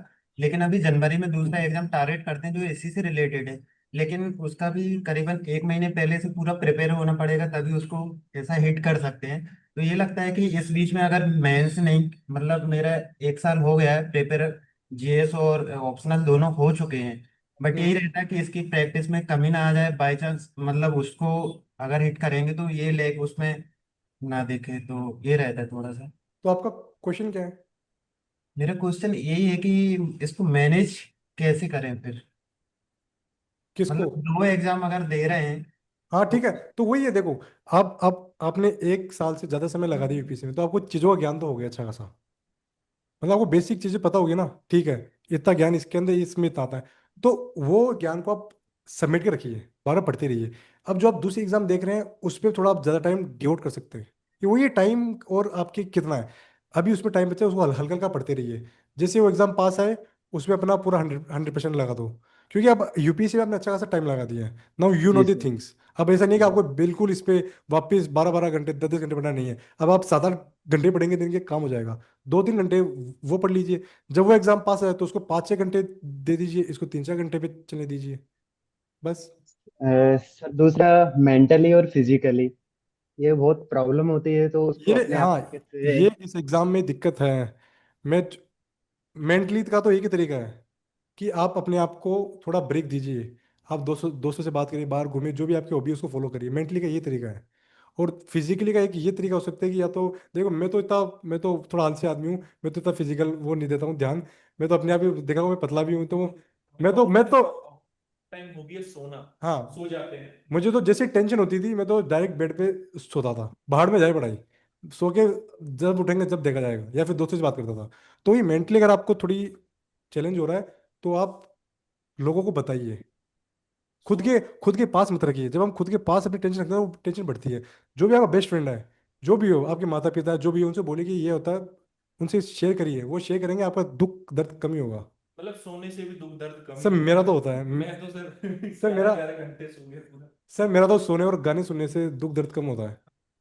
सर चलिए अब एक मित्रों क्वेश्चन से और है बात सर। करते हैं। मित्रों से बात करके। अब डिपेंड करता है कि पुरुष मित्र, महिला मित्र, जो भी आपके मित्र हैं उनसे बात करिए। सर एक क्वेश्चन और था।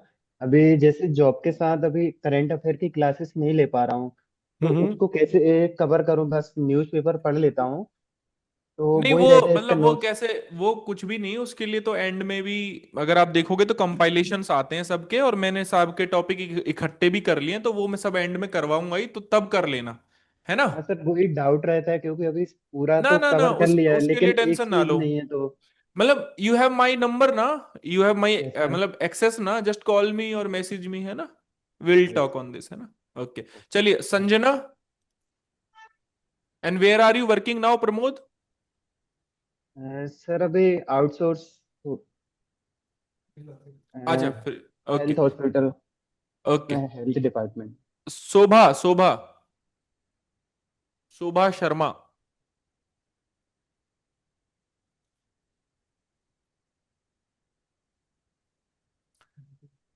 हाँ चलिए, इतने इनका माइक ऑन हो रहा है, तो अगला सवाल कविता। सर ऑन हो गया। हाँ हाँ। गुड इवनिंग रुक, सर। रुको शोभा को पूछने दो। हाँ शोभा पूछिए। सर मेरा क्वेश्चन ये था कि मैं अभी से रिवीजन स्टार्ट कर रही हूँ, तो उसमें सर स्टार्ट कर रही हूँ तो उसमें प्रीलिम्स का ही मतलब करूँ या फिर मेंस का? देखो मैंने क्वेश्चन का आंसर पहले ही दे दिया था। ये टाइम है मेंस का।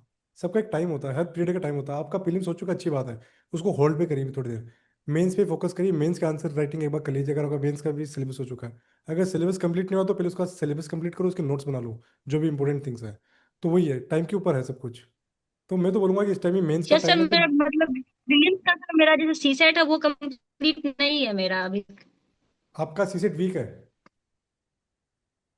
ये सर वीक है पर वो कंप्लीट भी नहीं है मेरा अभी। हाँ तो वही है, फिर आप हल्का हल्का हर दिन आधी आधी एक एक घंटा सीसेट को दे दीजिए। और सर उसके बाद मेरा ऑप्शनल भी अभी तक कंप्लीट, तो ये समझ में नहीं आ रहा है कि अभी प्रीलिम्स का ही करे प्रिपरेशन, रिवाइज करे उसके लिए, मेंस के लिए रिवाइज नहीं रिवाइज नहीं, करना देखो शुरू कर दे। आप प्रीलिम्स अगर जनवरी में स्टार्ट करेंगे, जनवरी फरवरी मार्च अप्रैल, शायद सर इस बार कब है प्रीलिम्स? मई में। जनवरी फरवरी मार्च अप्रैल मई, लगभग आपको 4.5 से 5 महीने मिलेंगे। बहुत बहुत बहुत सफिशिएंट टाइम है प्रीलिम्स के यस लिए। सर। अभी प्रीलिम्स की टेंशन मत लीजिए। अभी जो अगर आप ये सोचिएगा कि मैंने प्रीलिम्स क्वालिफाई कर दिया, जिसमें इतना टाइम लग रहा है, जब मेंस लिखूंगे तो वो निकलना चाहिए। अगर मेंस नहीं निकला तो वापस आप प्रीलिम्स पे आ जाएंगे। ऐसा मत होने दीजिए। तो अभी टाइम है, मेंस पे फोकस करिए। और जो आपकी वीक एरिया है, जो कुछ भी हो उस पर फोकस करिए। जो है एग्जाम, वो प्रीलिम्स का टेस्ट, वो सब हो जाएंगे। 5 महीने is very very enough time. Sir तो उसके लिए सर रिवाइज करके उसका फिर क्वेश्चन उसका अटेम्प्ट करना स्टार्ट कर दे सर अभी। मैं तो कह रहा हूँ कि अभी मत करो, कि अभी कर दोगे फिर तुम थक जाओगे, जब सबसे ज्यादा पड़ेगी तुम्हें जरूरत। क्योंकि अभी तुम थक जाओगे। कितने महीने करोगे सोल्व? 2 3 3 महीने। फिर 3 महीने बाद तो वो स्पेशल प्रीलिम्स की वो चलेगी दौड़, उसमें फिर तुम थक जाओगी कि यार मैं तो कर चुकी हूँ, अब नहीं। तो वो उसी टाइम स्टार्ट करो जब वो चाहिए। Okay yes. Sir. Tanu, thank you sir. Okay okay. Tanu पूछिए। किधर है सर वो? क्रॉस कर दीजिए, हाँ ठीक है। गुड पूछिए। Evening sir. Good evening. Sir मुझे पूछना है कि मेरा मतलब कोर्स 2 साल मतलब कंप्लीट हो गया है, एंड मैं मतलब टेस्ट सीरीज होता नहीं, ये सब मैं कुछ नहीं लगा पाती। पीवाई क्यू देखती हूँ ना तो मुझे कुछ समझ में ही नहीं आता कि मैं पढ़ी हूँ ये सब। तो मैंने वही बताया था, अगर आपसे क्वेश्चन सोल्व हो रहे हैं मतलब आपके सोर्सेज बढ़िया हैं। अगर आपसे क्वेश्चन सोल्व नहीं हो रहे मतलब या तो आपको सोर्सेज आपने पूरी नहीं कर रहे हैं, या फिर जो सोर्सेज में लिखा हुआ वो आपने ढंग से पढ़ा नहीं है। तो एक बार आप वापस पढ़िए अपने सोर्सेज को। जो क्वेश्चन है उसका वो देखिए, टॉपिक कहाँ पे लिखा हुआ है मेरे सोर्सेज के अंदर, मेरे नोट्स के अंदर। वो उस नोट को वापस पढ़िए, फिर वापस अटेम्प्ट करिए। और सर आपका ऑप्शनल पीएसआईआर था, तो आप मतलब नोट्स से पढ़े थे कि आप कोई बैच लिए थे इसके लिए? नहीं नहीं, मैंने बताऊँ, मैंने सारी सेल्फ स्टडी करी है। मार्केट के अंदर उस टाइम जो एक टीचर है सुब्रा रंजन, उसके नोट्स मिलते थे, बस मैंने वो मार्केट से उठाए और घर पे खुद ने पढ़ाई स्टार्ट कर दी थी। Thank you sir. ओके। चलो आकांक्षा।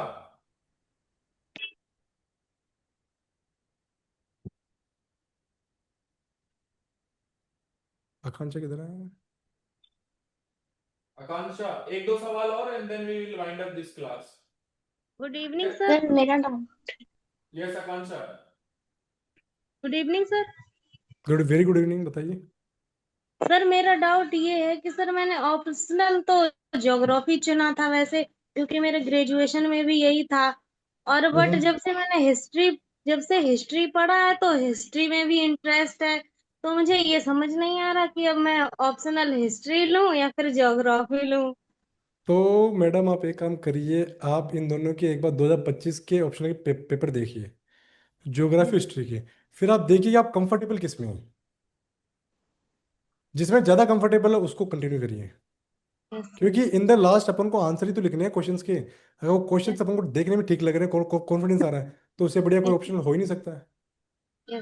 ठीक है और मैम। सर और सर एक डाउट ये था कि अभी मेरी ऑप्शनल वो क्लास चल रही है, अभी फाउंडेशन कंप्लीट नहीं हुआ है। तो जैसे क्लास में कोई भी सब्जेक्ट हो सर पढ़ाते हैं, तो उसके बाद कभी कुछ टॉपिक ऐसे होते हैं जो मुझे समझाते हैं, उस टाइम में टाइम नोट कर लेती हूँ कि जिस टाइम सर समझा रहे हैं। तो कभी कभी वहां पे समझ में नहीं आता, तो फिर मुझे बाद में वही वीडियो दोबारा से रिपीट करनी पड़ती है। तो इसके लिए सर। तो इसका ये सोल्यूशन हो सकता है, अगर आपको कोई चीज़ नहीं आ रही समझ में, तो सर तो नोट्स तो लिखवाते होंगे फाउंडेशन के अंदर, यस सर। नोट्स पढ़ लीजिए। अगर फिर भी नहीं आ रहा समझ में, तो आपकी कोई फ्रेंड हो जो सेम क्लास के अंदर आती हो, यस उससे सर। पूछ लीजिए कि यार ये तुझे आएगा समझ, तो मुझे समझा दे। अगर फिर भी नहीं आए तो एक और बार सर को रिक्वेस्ट डाल दो कि सर मुझे इस चीज़ में दिक्कत हो रही, स्पेसिफिक, बस 5-10 मिनट लगेंगे, एक बार मेरा क्लियर कर दो डाउट, बस। Okay sir. और सर डाउट लिए नहीं जाते, मतलब एक्चुअली क्या है कि दिस सर एक डाउट और था। Don't this kind of interface there. Okay okay, interactions. हाँ, इंटरेक्शन ऐसा नहीं है, वो सिर्फ इनका वो है कि जो ये लिखते हैं वो उनको दिखता है, not one to one interaction, so there is a issue. क्या सर क्या? एक डाउट और था। पूछिए पूछिए। सर जैसे कभी भी कोई कहे कि आकांक्षा अनम्यूट करो, अनम्यूट अनम्यूट अपने आप आप म्यूट, आप म्यूट हो आकांक्षा। सर जैसे कभी कोई भी कहे कि ये तुझसे नहीं होगा ये एग्जाम या कोई भी, तो मुझे ये मैंने तो कभी नहीं लगता कि मुझसे ये नहीं होगा। मुझे कभी ऐसा लगता है कि मुझसे ये होगा नहीं। लेकिन सर मैंने जब एक एग्जाम ऐसे दिया था, पिछली ईयर दिया था, ये नहीं दूसरा, तो मुझे ये लगता था कि ये मुझसे हो जाएगा, बट उसमें मुझे बहुत कम देखिए मैंने marks एक चीज समझ गया। देखिए इस आपके मैक्सिमम क्वेश्चंस का आंसर मैं पहले दे चुका हूँ। अगर आपको कोई भी चीज़ डिमोटिवेट करिए, उसको आप अपनी लाइफ से कट कर दीजिए। अगर कोई बोल रहा है कि आपसे नहीं होगा, उसको अपनी लाइफ से हटा दो। भाई तू चुप रहे, मुझे नहीं सुना तेरा, ठीक है, मेरे से नहीं निकलेगा, मेरी टेंशन है। और अगर आपसे कोई एग्जाम दे के नहीं निकला, तो मतलब आप ओवर कॉन्फिडेंस में हो अभी भी। और कॉन्फिडेंस मत लेके आओ कि मुझे सब आता है। चलिए last question from Muskan sir side. मेरा सर मेरा भी हाँ कविता पूछो। Good evening sir. हाँ पूछिए पूछिए कविता।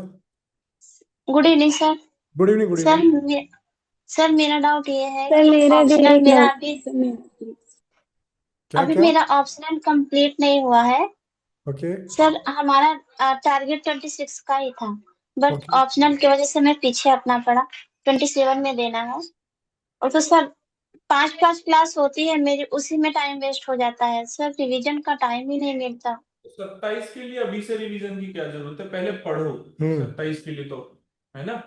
सर टारगेट तो 26 का ही था, बट ऑप्शनल नहीं, की वजह अगर से अब पीछे अब हटना अगर पड़ा। 27 का प्लान कर लिया तो पहले पढ़ो सिर्फ, ठीक है। जी ठीक, सर। उसको दे दो मुस्कान को। यस मुस्कान, ये कोमल, कोमल पूछ लो। जी जी। Hello sir. Hello hello hello. जी सर, नमस्ते सर। हाँ पूछिए पूछिए, आपकी आवाज़ आ रही है। सर सर मैं पूछ रही थी, मैंने 2025 में एग्जाम दिया था, पर कुछ इशू रह गया। मैं पढ़ती हूँ बट मॉक टेस्ट में भी मार्क्स कम आते हैं।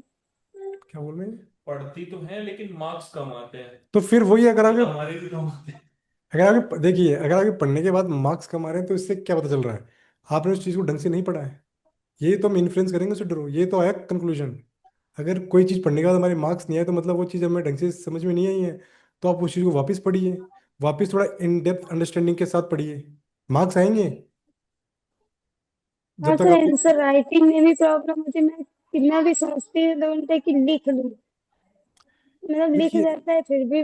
बिल्कुल बिल्कुल, देखिए इसके लिए आपको चाहिए गाइडेंस। अगर आप देखो, पहले आप खुद पढ़िए, नहीं हो रहा तो फिर आप गाइडेंस लीजिए किसी एक्सपर्ट से। इसीलिए मेंटरशिप चल रही है। मैंने ये तो बोला था पहले भी, mentorship is all about guidance. आपको ठीक से गाइड कर देगा कोई भी, जो भी एक्सपर्ट है। ठीक है। चलो मुस्कान ठीक है बोले। Sir. Muskan, ask your doubt Muskan. Good evening sir. Very good evening Muskan, बोलिए। सर मेरा क्वेश्चन ये है कि मैं एक सब्जेक्ट पढ़ती हूँ तो दूसरा भूल जाती हूँ, और दूसरा पढ़ती हूँ तो पहला भूल जाती हूँ। लगता है कि कुछ पढ़ा ही नहीं है सर। अब इसका तो क्या सोल्यूशन, आप बताइए, इसका क्या सोल्यूशन हो सकता है? अगर आप एक चीज भूल रही है, नया पढ़ रहे हैं, तो वही है, अगर आप कोई चीज भूल गए उसको वापस पढ़िए। सर इसका और प्रीलिम्स के क्वेश्चन करते हैं तो हो जाते हैं। देखिए, अगर आप कोई चीज भूल रहे हैं, वही तो बोल रहा हूँ, मल्टीपल रिवीजन। हम हमारे साथ दो से ऐसे कोई सॉल्यूशन नहीं है। हमारे साथ क्या दिक्कत है कि हम एक बार पढ़ लेते, 2 बार पढ़ लेते, फिर हमें ये कॉन्फिडेंस, फिर हम पता नहीं, ये खासियत है कि अब तो ये चीज सोल्व होनी चाहिए। अगर नहीं हो तो वापस पढ़िए, बार बार पढ़िए। क्यों नहीं होगी? होगी। पत्थर टूट पत्थर टूट जाता है बार बार हथौड़ा मारने पे। तो ये तो एग्जाम ही है। बार बार पढ़िए, बार बार पढ़िए, बार बार कंटिन्यूस और कंटिन्यूस। एक क्लास जब सर लेंगे तो वहां पर भी 1 घंटे 1.5 घंटे का अलग से सेशन ले बिल्कुल लेंगे। हाँ। तो 2-3 जो भी बच्चे रहे हैं उनका डाउट वहां पे क्लियर कर लेंगे। तो सी सेट वाला एक बार प्लीज हाँ बिल्कुल सर, हाँ, ठीक है, इसमें देख लूंगा। मतलब हम प्लान करके थैंक यू रखते सर। हैं आपको। Again thank you so much everyone. Best wishes from my side and bye. Bye. नहीं ठीक है, आराम से थैंक यू पढ़िए। सर। ये आराम से पढ़िए, कॉन्फिडेंस रखिए, जो पढ़ रहे हैं कॉन्फिडेंस। कोई चीज याद नहीं हो रही है, मल्टीपल रिवीजन, बस यही है। ये दो ही मूल मंत्र इस एग्जाम के, कॉन्फिडेंस एंड मल्टीपल रिवीजन। और रिसोर्सेज लिमिटेड, उन्हीं का मल्टीपल रिवीजन, बस that's it. Thank you sir. Thank you sir. Okay. Thank you sir. Thank you it sir. Was it was thank you very sir. Nice meeting to you, all of you. Thanks sir. Best of next luck, class best of sir. Luck. You sir. Next काम ही class चला गया। Sir. Thank you sir. Thank you sir. Okay okay, thank you thank you thank you. Thank you sir. Bye bye bye, good night. Bye.